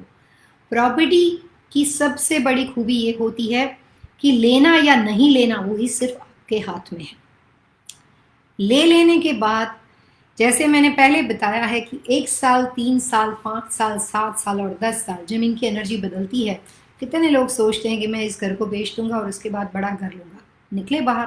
कितने टाइम से सोच लो, एवरी टाइम से सोच लो, लेकिन निकल नहीं पाए। जेब में पैसा है, सब कुछ है, लेकिन सरकमस्टेंसेस ही नहीं बनते हैं। तो प्रॉपर्टी की सबसे बड़ी, जमीन की सबसे बड़ी खूबी ये होती है कि जगह के अंदर, घर के अंदर, कमर्शियल प्रीमाइसिस के अंदर, मैन्युफैक्चरिंग प्लांट के अंदर, दुकान के अंदर लीज करने से पहले, खरीदने से पहले आपके सारे सोच विचार होते हैं कि मैं ये कर लूँगा, ये कर लूँगा, लेकिन जाने के बाद सिर्फ वही होता है जो वो जगह चाहती है, वहाँ का वास्तु चाहता है और वहाँ की दिशा चाहती है। उसके बाद आपकी मर्जी नहीं चलती है। जब कभी आप दिशाओं में चेंजेस करते हो, अपने घर के अंदर बनी हुई चीज़ों में चेंजेस करते हो, सरकमस्टेंसेस बदलते हैं, तो बाहर निकलने के लिए भी कुछ प्रोसीजर करनी पड़ती है, तब जाके वो ज़मीन से आप छुटकारा पा सकते हो, आगे बढ़ सकते हो, नया घर ले सकते हो या उसको बेच सकते हो। तो वो जगह आपके पास कब तक बनी रहेगी, किस ढंग से बनी रहेगी, वो चीज़ उस दिशा के ऊपर डिपेंड करती है, वहाँ के वास्तु के ऊपर डिपेंड करती है। बातें इतनी ज़्यादा है ना कि 1.5 घंटे नहीं, ये शो अगर मैं काफ़ी दिन तक चलाऊंगी तो भी शायद बातें ख़त्म नहीं होगी। इट्स अ लॉट ऑफ ट्रेमेंडस, बहुत ज़्यादा नॉलेज है पितृदोष के बारे में। I have a lot of information. आज के प्रोग्राम में मैंने सिर्फ ये कहा कि फूड का दान जो आप कोई भी कंट्री में कर सकते हो, जो पैसे आप अपने पितरों के लिए निकालते हो, उस पैसे से सिर्फ ये 3 लोगों को खाना जाना चाहिए, जिसको अन्नदान बोलते हैं, मैंने आपको बताया था। और जैसे जैसे आपको उसका फ़ायदा होता है, बिना किसी को फ़ोन किए, बिना मुझे ईमेल किए, बिना मुझे टेक्स्ट किए, चुपचाप अपने हिसाब से पैसे बढ़ाते जाना है।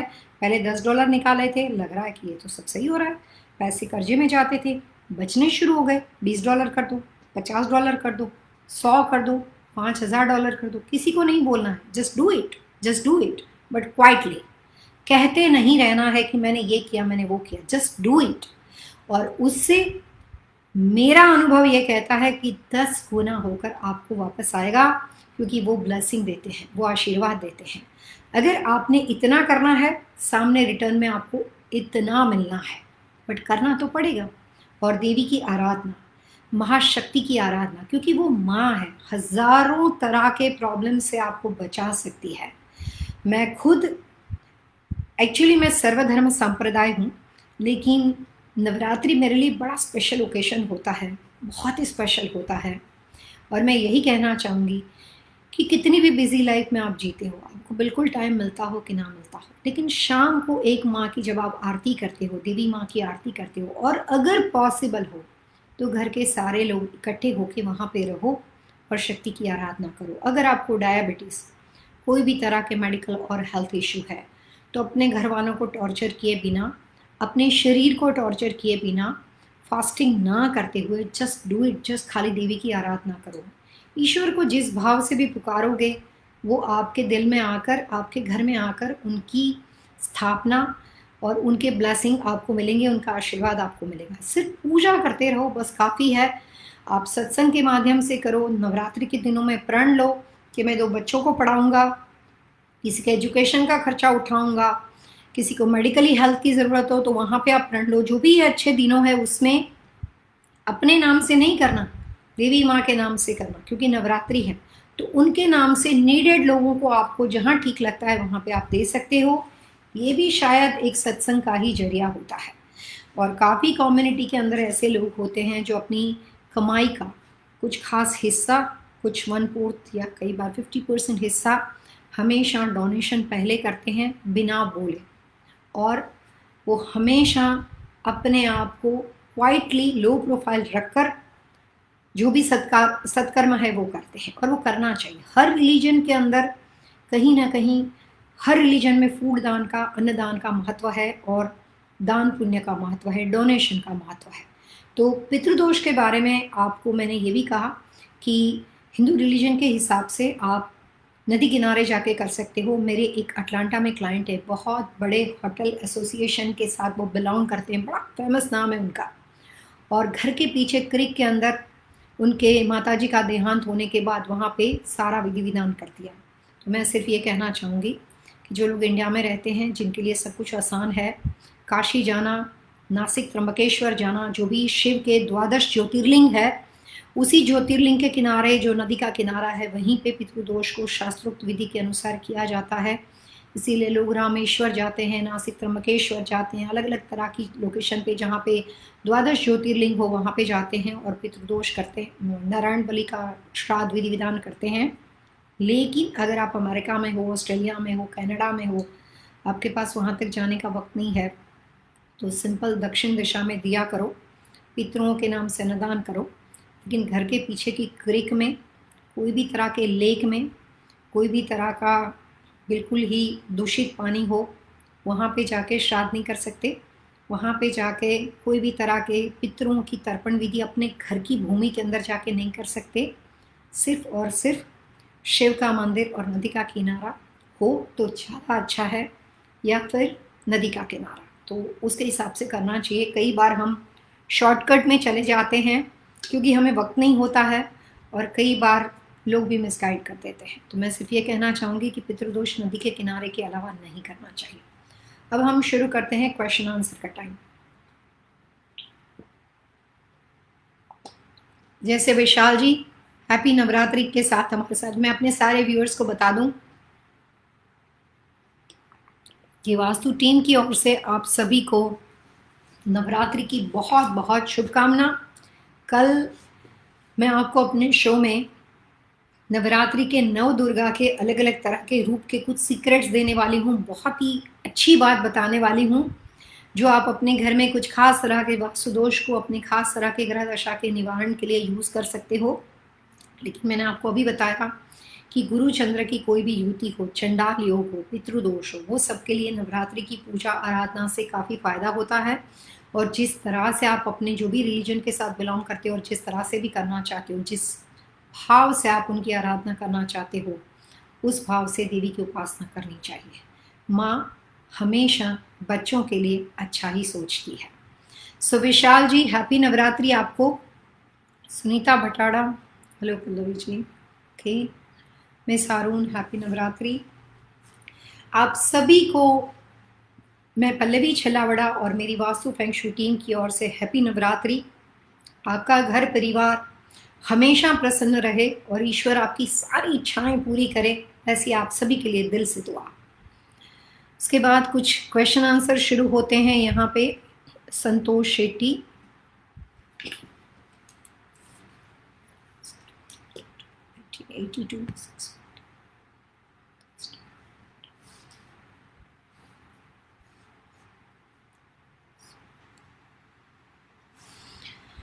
यहाँ पे संतोष शेट्टी का सवाल अपनी शादी से है और उनको घर भी बेचना है, अपना फ्लैट बेचना है, जिसका नंबर दिया है GO3 और वो साउथ ईस्ट का है। I am Santosh Jagannath Shetty, I live in Mumbai.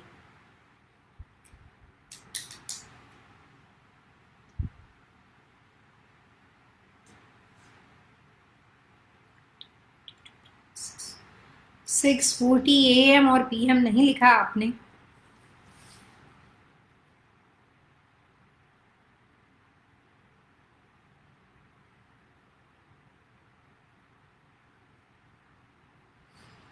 घर का नंबर है GO3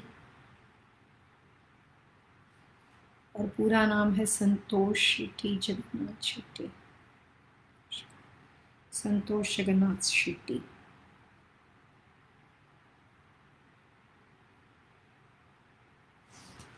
संतोष जी, शादी के लिए, घर बेचने के लिए बढ़िया अच्छा टाइम आ रहा है, लेकिन घर बेचना है तो अभी आप मार्केट में रख दो। जो बेचने के लिए, जो बेचने की जो प्राइस आप अपने रखोगे, वो आपका जो भी एरिया वहाँ पे मार्केट वैल्यू चलती हो, वो आप अपने रियल्टर से पूछ लो, लेकिन उसमें सारे ऑड नंबर लेना और उसमें नंबर 1 का प्रयोग 1 से ज़्यादा बार करना।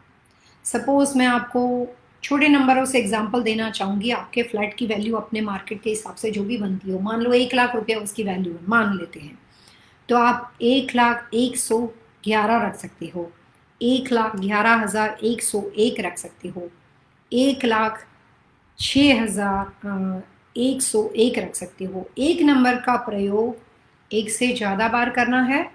और जो आपका साउथ ईस्ट का दरवाज़ा है, उसमें जैसे ही दरवाजे के अंदर घुसते हो, मतलब बाहर से आप दरवाजे के अंदर दाखिल होते हो, तो जो आपका राइट हैंड साइड का शोल्डर आएगा, जो राइट हैंड होता है, उस डोर के आसपास के राइट हैंड कॉर्नर के अंदर जाकर आपको कुछ खास तरह के खुशबू वाली चीज़ें एंड अरोमा चीज़ें रखनी है। सैंडलवुड की हो सकती है, सेंटेड कैंडल हो सकती है, रेड सेंटेड कैंडल हो सकती है।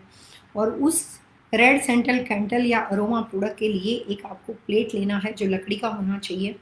तो उसके अंदर एक रेड कलर का कपड़ा रखना है, उसके ऊपर एक गोल्डन कपड़ा रखना है, उसके बीच में ऑड नंबर में सेंटेड कैंडल, ऑड नंबर में aroma product, port puree odd number में रखनी है।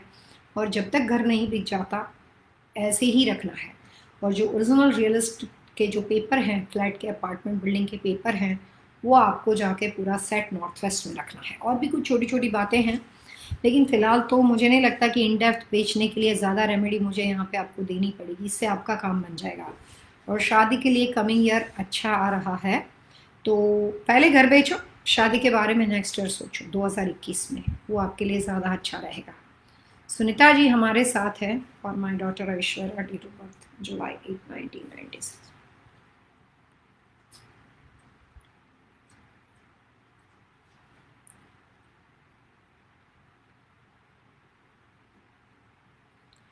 देखिए, सुनीता जी अपनी बेटी ऐश्वर्या की शादी के बारे में चिंतित है, और ऑब्वियसली सुनीता जी हमारे साथ ऐश्वर्या के बारे में, अपने बच्चों के बारे में काफ़ी इन्फॉर्मेशन पूछ चुके हैं। तो अगर ये शादी हुई तो आप सभी लोगों को और मुझे तो आमंत्रण ज़रूर मिल जाएगा। तो मैं अपने इनविटेशन के लिए देख लेती हूँ कि जिस लड़के के बारे में इन्फॉर्मेशन दी है वो ऐश्वर्या के लिए कितना परसेंट, उसकी कंपेबिलिटी कितने परसेंट परफेक्ट है देवल कुमार की।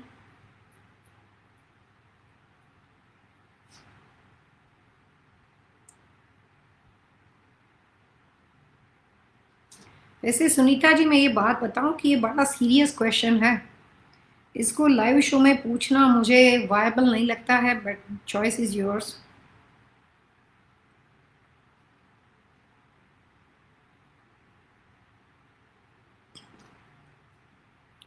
देवल Kumar, but 10 to 10 PM।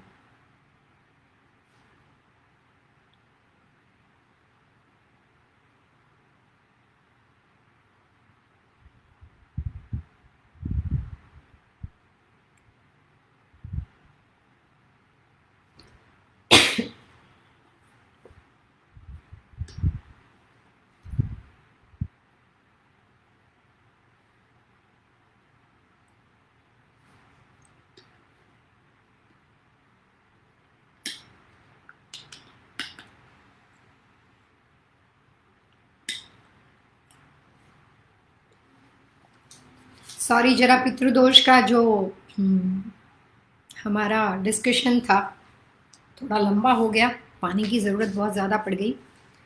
Sunita ji, ये कंपेबिलिटी तो है, शादी करना चाहते हो तो कर सकते हो, लेकिन consultant think differently Sunita ji. Sometimes कुछ कॉम्बिनेशन ऐसे होते हैं जो एक्सीलेंट होते हैं, कुछ गुड होते हैं, कुछ एवरेज होते हैं, कुछ बैड और वर्स्ट होते हैं। बैड और वर्स्ट तो आसान होता है समझना कि मत करो, बात आसान हो जाती है।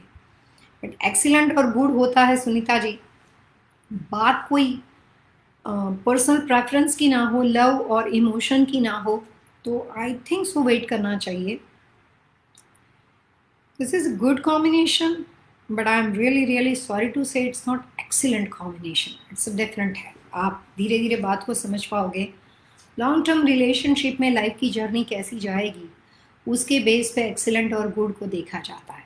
कर सकते हो, टाइम हो तो एक्सीलेंट के लिए वेट करना चाहिए। आपकी इच्छा की बात है, किस तरह के एक दूसरे के साथ रिलेशन बने हुए हैं उसके बारे में बातचीत है। So choice is yours. Good luck for Aishwarya. उसके बाद हमारे साथ एक और, okay, would like to call you, can you please share your contact number. Okay, मैं आपको ये बात बता दूं कि जो लोगों को ये लाइव शो के अलावा हमारे पास से पर्सनल कंसल्टेशन चाहिए, वो लोग वीकडेज के अंदर हमें कॉल कर सकते हैं, ईमेल कर सकते हैं, और वो हमारे साथ अपॉइंटमेंट डेट बुक कर सकते हैं। लेकिन ये जो भी लोग लाइव शो के व्यूअर्स आते हैं, उनको सिर्फ लाइव शो में पार्टिसिपेंट करना हो, कोई भी फ्री क्वेश्चन आंसर में जाना हो, तो ये शो ख़त्म होने के बाद वो वीकडेज़ में हमारे साथ, मेरा सारा दिन ये काम नहीं रहता है कि मैं आपके साथ क्वेश्चन आंसर पे काम करूं। मेरा वीकडेज पूरा बुक होता है मेरे जो भी पेड कंसल्टेंसी सर्विस वाले लोग होते हैं उनके लिए। तो मेरी हम्बल रिक्वेस्ट है कि I receive lots of phone call after this live show, और फिर कई बार मुझे मना करना पड़ता है तो मुझे अच्छा नहीं लगता। इसलिए मैं क्लैरिफाई कर देती हूँ आपके साथ कि if you like any kind of paid services, तो आप मंडे टू फ्राइडे हमारा कॉन्टेक्ट डेफिनेटली करो। We will definitely give you paid services with availability and appointment date and as per your requirement. If you want to join with live show, और अगर आप अपने सिर्फ free question answer को पूछना चाहते हो, सिर्फ थोड़ी तसल्ली के लिए अपने बारे में हमसे जुड़ना चाहते हो, तो सैटरडे संडे अगर आपके सवाल को लिया गया हो, ना लिया गया हो, you have to wait until Saturday Sunday. और जो भी मेरे अपने क्लाइंट्स हैं, वो ये प्रोग्राम को सुनने के बाद अपने माता पिता के बारे में, अपने रिश्तेदारों के बारे में, वीकडेज के अलावा वो सारी ऐसी इंफॉर्मेशन लेकर आते हैं जो नेफ्यू है, कज़िन है, उनके पेरेंट्स हैं। But we are not doing, सिर्फ और सिर्फ paid service Monday to Friday में होती है। और यहाँ पे जिस क्लाइंट ने पूछा है, अगर वो सर्विस कंसल्टेंसी पेड सर्विस देना चाहते हैं, तो 123 वास्तु VASTU पे हमें कांटेक्ट कर सकते हैं। अगर आपको मेरे को फ़ोन करना हो तो 407-529-5714। मैं US बेस हूँ, आगे +1 लगेगा, और मेरा ये जो नंबर है वो व्हाट्सएप पे अवेलेबल है Monday to Friday paid service के लिए। अगर आप कोई भी अपने परिवार के बारे में जानकारी हासिल करना चाहते हो, वास्तु की जानकारी हासिल करना चाहते हो, सैटरडे संडे ये जो हमारे लाइव शो होते हैं उसके लिए आपको वेट करना पड़ेगा। So this is my humble request to everyone. इसके बाद श्वेता यादव हमारे साथ जुड़े हुए हैं, Rahul Yadav 27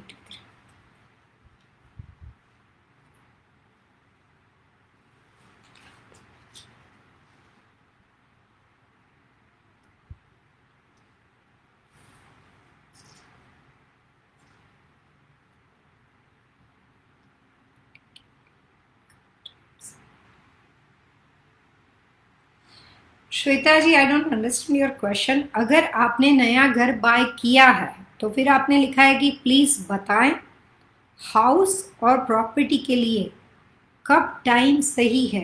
what do you mean कब टाइम सही है? मतलब आप उसमें शुरुआत करना चाहते हो, घर में प्रवेश करना चाहते हो? अगर आपने घर लिया है, आपने लिखा है कि मैं हाउस बाय किया है, सो आपने ऑलरेडी खरीद लिया है, आपने you are brought up, like आपने घर खरीद लिया है, तो क्वेश्चन क्या पूछना चाहते हो? नवरात्रों में चले जाओ, ये सारे एकम से लेकर दशहरा तक के दिन सारे शुभ है मैडम। इससे पहले कोई भी नई प्रॉपर्टी का काम नहीं होता था। अगर आप नए घर में प्रवेश करने के बारे में पूछ रहे हो, या उसका पेपर वर्क खरीदने के बारे में, फाइनल क्लोजिंग के बारे में पूछ रहे हो, तो मैं सिर्फ यही कहूँगी कि नवरात्रि के दिनों का उपयोग ले लो, यहाँ पे इनके लाभ उठा लो, और ये सारे दिन शुभ है, उसमें आप नए घर में प्रवेश कर सकते हो। Good luck for your new home. विशाल विशाल पटेल,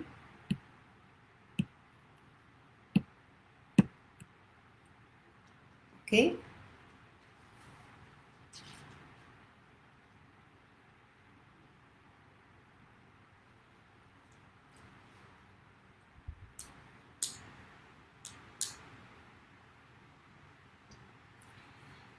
मैं आपकी बात समझती हूँ विशाल। आपने, आपकी वजह से ही ये लाइव शो में पितृदोष का ये बात शुरू हुई थी। लेकिन जैसे मैंने आपको पहले भी कहा कि पितृदोषों के बारे में लोगों को बहुत तरह की गलतफहमी है।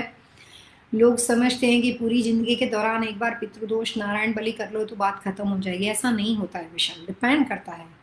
जब कभी आपने नारायण बलि करवाई है, उसको घर में करने से पहले you have to follow lot of procedure. जो भी आपके लोकल लोग हैं वो आपको बता सकते हैं।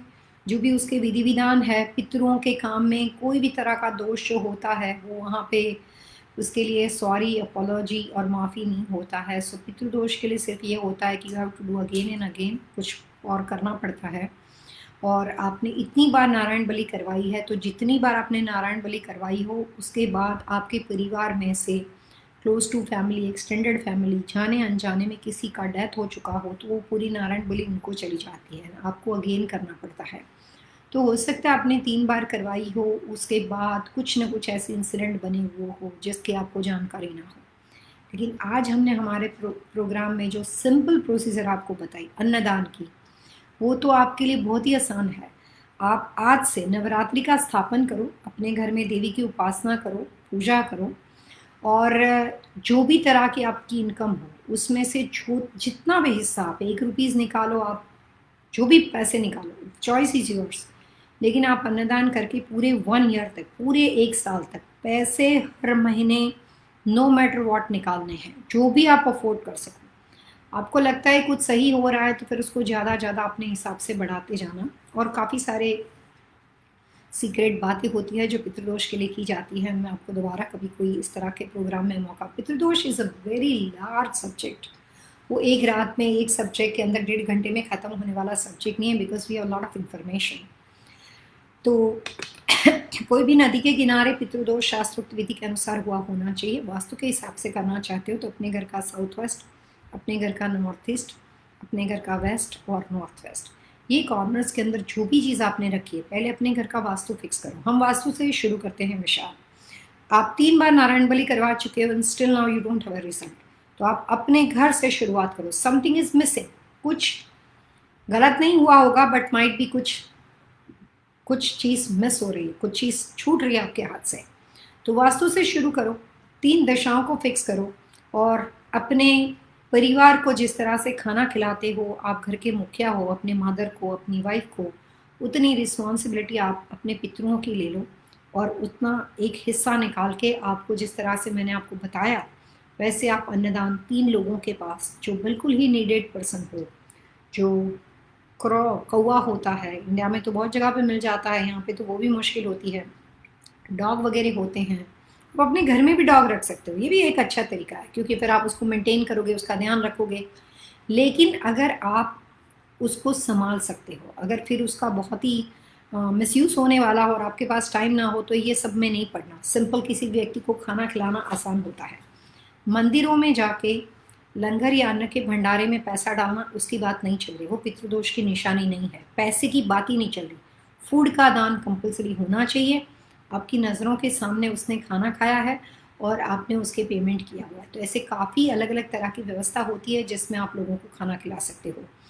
मुझे इतना पता, आप इंडिया से हो, इंडिया में अगर आप रेलवे स्टेशन पे जाते हो या कोई भी तरह के स्पिरिचुअल प्रोसीजर, मंदिर, मस्जिद, दरगाह, कहीं पे भी बाहर जाते हो, काफ़ी लोग बैठे होते हैं जो नीडेड होते हैं, मेहनतू होते हैं, हार्डवर्क करते हैं, रहने के लिए छत नहीं होती है।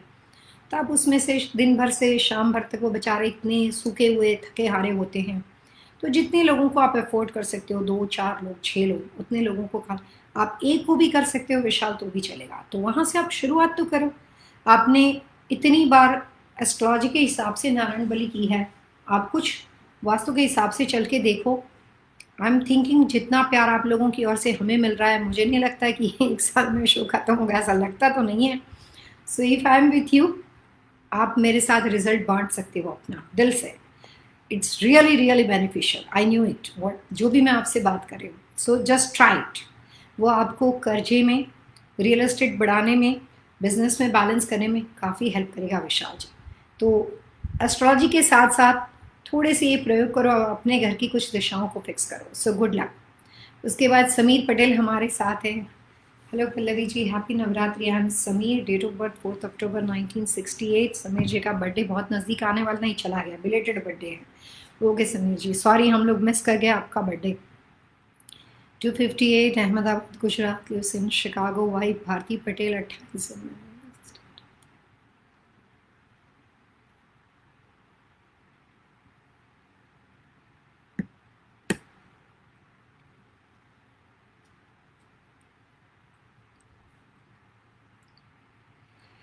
समीर, सबसे पहले मैं आपको बता दूं कि मैंने ये पिरामिड का आंसर आपको लास्ट टाइम दे दिया था। मुझे नहीं पता कि आपने वो शो देखा है कि नहीं देखा है, because it's a copy paste answer. Same सवाल है ट्रायंगुलर लॉट के लिए। मेरे अनुसार समीर जी, ट्रायंगुलर लॉट में पिरामिड को नहीं लगाना चाहिए और उससे आपको फ़ायदा नहीं हो सकता, as per my knowledge and as per my understanding. Choice is yours. मैं सिर्फ इतना बता सकती हूँ कि पिरामिड का उपयोग कोई भी तरह के टेढ़े मेढ़े कटे हुए शेप के लॉट के अंदर, कोई भी तरह के कंस्ट्रक्शन स्ट्रक्चर के अंदर, बेडरूम बाथरूम किचन की पोजीशन गलत हो, वहाँ पे पिरामिड कॉन्सेप्ट काम नहीं करता है, बिल्कुल ही यूज़ नहीं करना चाहिए। तो आपके ऊपर डिपेंड करता है, मैंने सिर्फ अपना ओपिनियन दिया। और हैप्पी नवरात्रि आपको और मिस भारती पटेल दोनों को और आपके पूरे परिवार को। ईशा वर्मा राजपूत नेम, ईशा, सितंबर 39।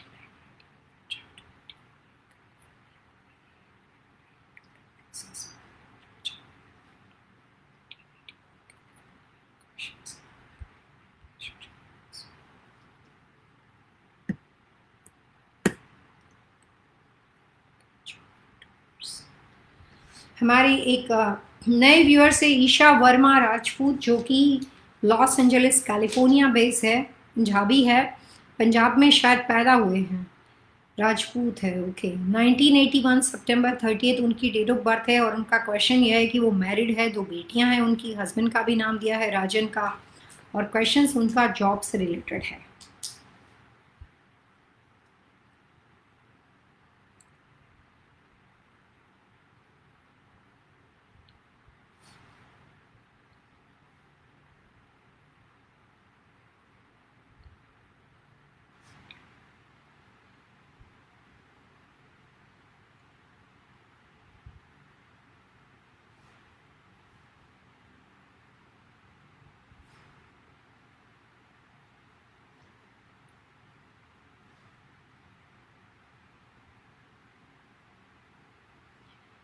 ईशा, जिस घर में आप रहते हो उस घर में नॉर्थ यानी उत्तर दिशा, और मिस्टर राजन के लिए आपके घर में नॉर्थ ईस्ट यानी ईशान दिशा, उसमें क्या रख रखाव है, क्या प्लेसमेंट है, क्या पोजीशन है, उसको देखो ईशा।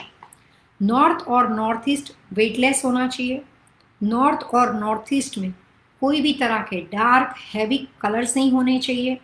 नॉर्थ और नॉर्थ ईस्ट में कोई भी तरह का हैवी फर्नीचर, लिक्विड प्रोडक्ट का स्टोरेज, पानी की बनी हुई कोई भी चीज़, चाहे आपका कोई भी तरह की पानी की वाटर बॉटल हो सकती है, पानी के कुछ स्टोरेज हो सकते हैं, लिक्विड ऑयल वगैरह हो सकता है। Try to avoid all kind of liquid storage from north and north east corner. जो जॉब मिलने की समस्या है वो वहीं से सॉल्व हो सकती है, और अगर ध्यान में नहीं रखा नॉर्थ और नॉर्थ ईस्ट को तो वहीं से वो प्रॉब्लम्स करियर इन्हांसमेंट का खड़ा हो सकता है। तो अपने घर का नॉर्थ और नॉर्थ ईस्ट कॉर्नर देखिए ईशा जी, जितना समझ में आ जाता है करो। जो भी चेंजेस उसके अलावा भी हो और ना समझ में आता हो तो फिर उसमें सिर्फ उन दिशाओं में क्या रखा हुआ हो, किचन बेडरूम बाथरूम ये वो, first floor second floor, LA में हो तो आपके पास बेसमेंट तो नहीं होगा, तो अपने पोजीशन को फर्स्ट सेकंड फ्लोर दोनों की, या अगर सिंगल स्टोरी हो तो दोनों दिशा में देखो, वहीं से आपकी प्रॉब्लम सॉल्व हो जाएगी। और जॉब के लिए 2020 के की पॉइंट्स और नॉर्थ ईस्ट का इम्प्रूवमेंट आपको ईशा, काम में, करियर में, कैलिफोर्निया के सिचुएशन, कोविड की वजह से कुछ भी हो लेकिन आपको काम मिल जाएगा। तो इतनी चीज़ों का ख्याल रखो। हर चीज़ वहाँ पे डिपेंड करती है कि दिशाओं में किस तरह की पोजीशन है। So good luck Isha ji. Chinda, my son is Vishal and date of birth is 27 1970. Nivedita लाड,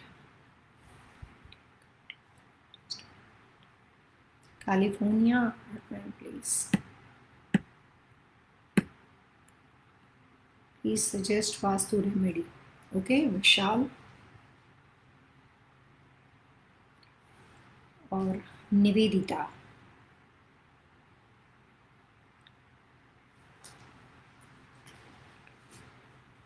विशाल की डेट ऑफ बर्थ है May 27, 1917 है।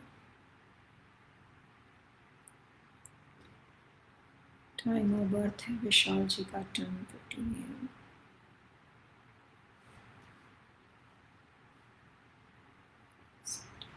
TT1 4:55 बीकानेर।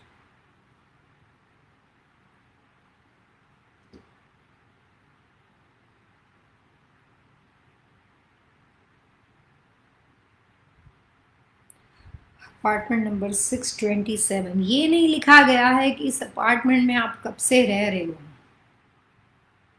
घर के नंबर की रेमेडी आप चाहते हो। नॉर्थ वेस्ट का अपार्टमेंट है। ओके,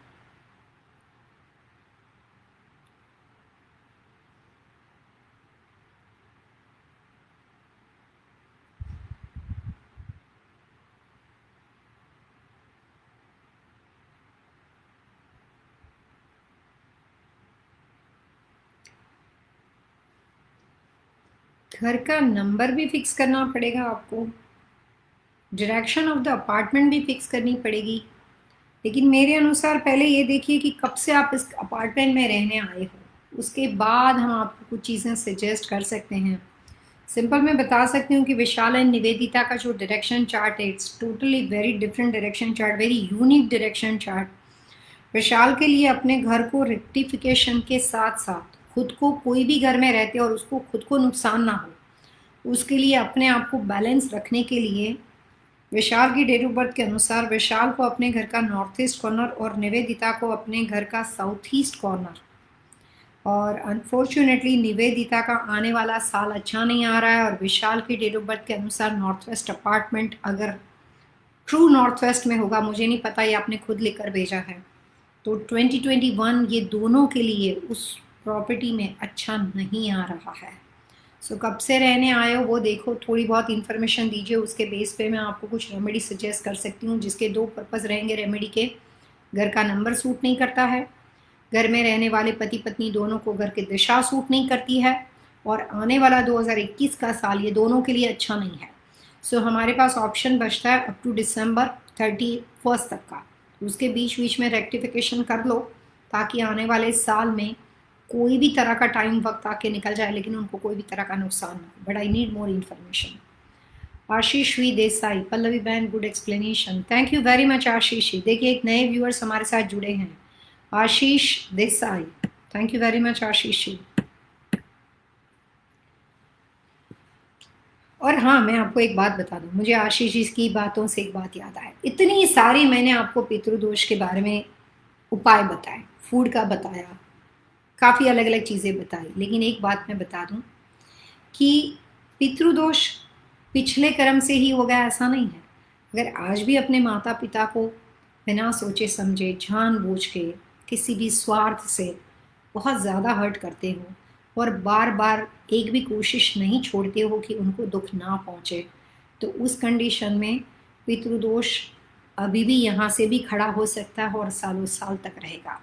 तो किसी का अच्छा ना कर सकते हो ना करो, लेकिन बुरा करने की कोशिश बिल्कुल नहीं करनी चाहिए, खास करके माता पिता का, क्योंकि उनकी ब्लेसिंग, उनके आशीर्वाद आपकी ज़िंदगी को बना सकती है। सो ये तो बड़ी सिंपल रेमेडी है, उपाय भी आपके घर में है और आपके हाथ में है, तो इस बात को हमें इग्नोर पितृदोष की बात करते वक्त नहीं करना चाहिए। Miss Harun, Palavi, last time you suggested northwest bedroom for my daughter. Yes, I am southeast, southwest, and east bedroom, which is next best bedroom for my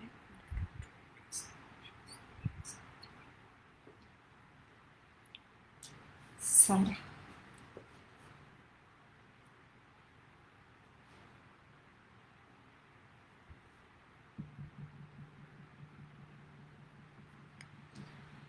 miss Haroon, Sarah के लिए साउथ ईस्ट की दिशा बिल्कुल ही suitable नहीं है।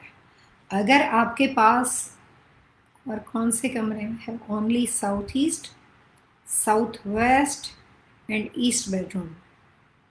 ओह, so एक काम कीजिए, सारे गलत होता है, लेकिन जब कुआं और खाई हो, गलती है, लेकिन आई प्रीफर कि खाई के बजाय कुएं को सिलेक्ट किया जाए, ज़्यादा लॉस के बजाय कम लॉस को सिलेक्ट किया जाए।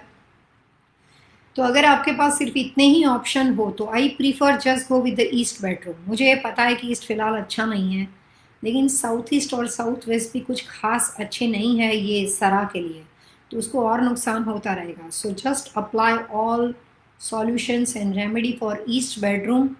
और साउथ ईस्ट और साउथ वेस्ट तो बिल्कुल मत दीजिए, ईस्ट का बेडरूम दीजिए विथ लॉट्स ऑफ रेमेडी। और लॉट्स ऑफ रेमेडी ये रहेगी कि कलर्स कॉम्बिनेशन, उसके कमरे में ईस्ट अगर में सारून आप देते हो सरा के कमरे में, तो आप जितना हो सके उतने उसके बेडशीट, पिक्चर, पोस्टर, पेंटिंग जो होते हैं वो सारे के सारे ब्राउन एंड बेज कलर में रखो। Beige, off white, cream, ivory, those are neutral colour. तो उस तरह के कलर्स कॉम्बिनेशन जिसको न्यूट्रल बोलते हैं, जिसमें कोई भी ब्राइट टोन ना हो, तो ब्राउन एंड बेज के डेकोरेशन में जाओ। और उस कमरे में जितना हो सके उतना स्टील जैसा मेटल होता है ना, जो सिल्वर फिनिश मेटल होता है और जिसको एसएस फिनिश मेटल बोलते हैं, उस कमरे में 2020 और 2021 के दौरान जितना डेकोरेशन हो सके उतना मेटल का रखो। बेड पोजीशन बेटी की उस कमरे में, ईस्ट के कमरे में साउथ टू नॉर्थ कर दो। इतने उपाय करो, कमरा गलत ही है। और अगर पॉसिबल हो तो टीवी देखना, यूट्यूब पे गाने सुनना, या कोई भी तरह के मोशन और एक्टिविटी वाली रूम घर के दूसरे कॉर्नर में करो, जो कि घर का कॉमन एरिया हो, फॉर्मल लिविंग, फॉर्मल डाइनिंग। और सिर्फ रात को सोने के लिए आप उनको ईस्ट का कमरा दे सकते हो with neutral colour and with metal decoration. इतना सॉल्यूशन आप कर सकते हो मैं सारूँ। सो उससे कुछ हद तक साउथ ईस्ट और साउथ वेस्ट के मुकाबले में ईस्ट कम नुकसान वाला होगा बेटी के लिए। So good luck. Ashima Bali, जय माता जी, बहनों Gautam Rao. Okay,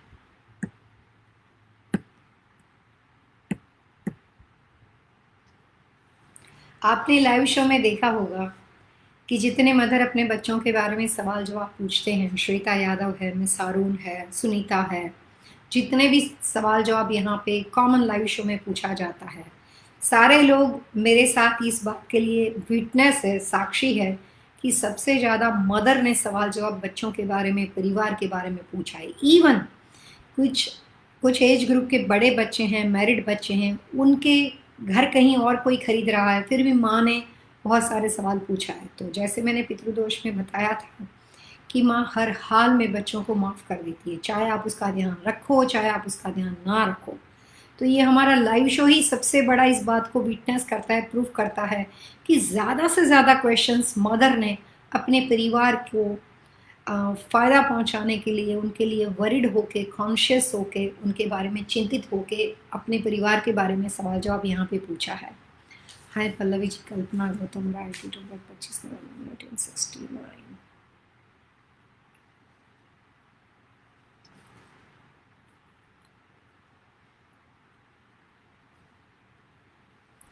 गादीपति Gautam Rajendra Rao, okay, date of birth 29 May 1968।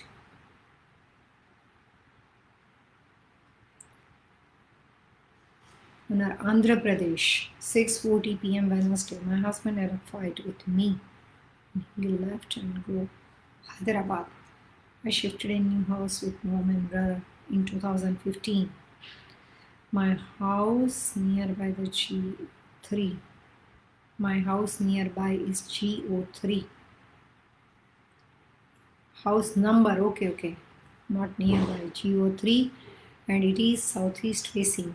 I want my husband to come back. Please help me. My full hope is on my place. देखिए, ये वही मैडम है कल्पना गौतम राव, जो लास्ट टाइम शायद किसी डिवोर्स और सेपरेशन के बारे में, जहाँ तक मुझे याद है, सवाल हमें पूछ रहे थे। और उन्होंने अभी खुल के थोड़ा सा ज़्यादा डिस्क्रिप्शन अपने और पति के रिलेशनशिप के बारे में दिया हुआ है। तो यहाँ पे उन्होंने रिलेशनशिप के, सेपरेशन के बारे में बहुत सारी बातें पूछी है। लेकिन एक बात साथ में है कि 29 सितंबर जो है, वहाँ पे गौतम, मैं आपको ये बता दूं, कल्पना जी की जो सवाल आपने पूछा है उसके लिए थोड़ा सा टाइम लेने वाला आंसर है। ये प्रोग्राम ख़त्म होने के बाद फेसबुक के लाइव शो में जो ये क्वेश्चंस पूछा गया है उसके नीचे मैं आपको उसका कुछ आंसर दे देती हूँ, क्योंकि वक्त हमारा यहाँ पे 4:30 का टाइम होता है वो ख़त्म हो चुका है और अभी हमें इंस्टाग्राम के शो के ऊपर भी आज के पितृदोष से रिलेटेड कुछ बातों को आपको और भी डिटेल में बताना है। सो आई एम रियली सॉरी, मुझे पता है आप बहुत ज़्यादा परेशान हो, but just believe me, I will send you all detail information. जो भी हम आपको इसमें, आप इसी फेसबुक के लाइव शो के आंसर को अपना देख लीजिएगा और जितना हो सके उतना थोड़ा सा शांत स्वभाव से दोबारा पूरी बात को, लाइव को एनालिसिस करके देखने की कोशिश करो।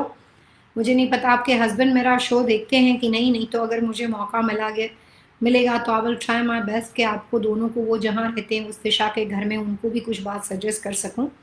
बट आज हमारा प्रोग्राम यहाँ पे ख़त्म हो जाता है। सो मैं आपको टेक्स्ट के थ्रू या फेसबुक के थ्रू आंसर दे दूँगी। आज के प्रोग्राम में इतना ही। हैप्पी नवरात्रि। वापस एक बार फिर आज ही के दिन में मिलेंगे इंस्टाग्राम के ऊपर और बातचीत होगी पितृदोष एंड वास्तुशास्त्र के बारे में, कुछ और इंटरेस्टिंग बातें जो अभी आपको बतानी बाकी है। एक बार फिर मिलते हैं। एक राह और सही दिशा जो जिंदगी बदल दे। नमस्कार।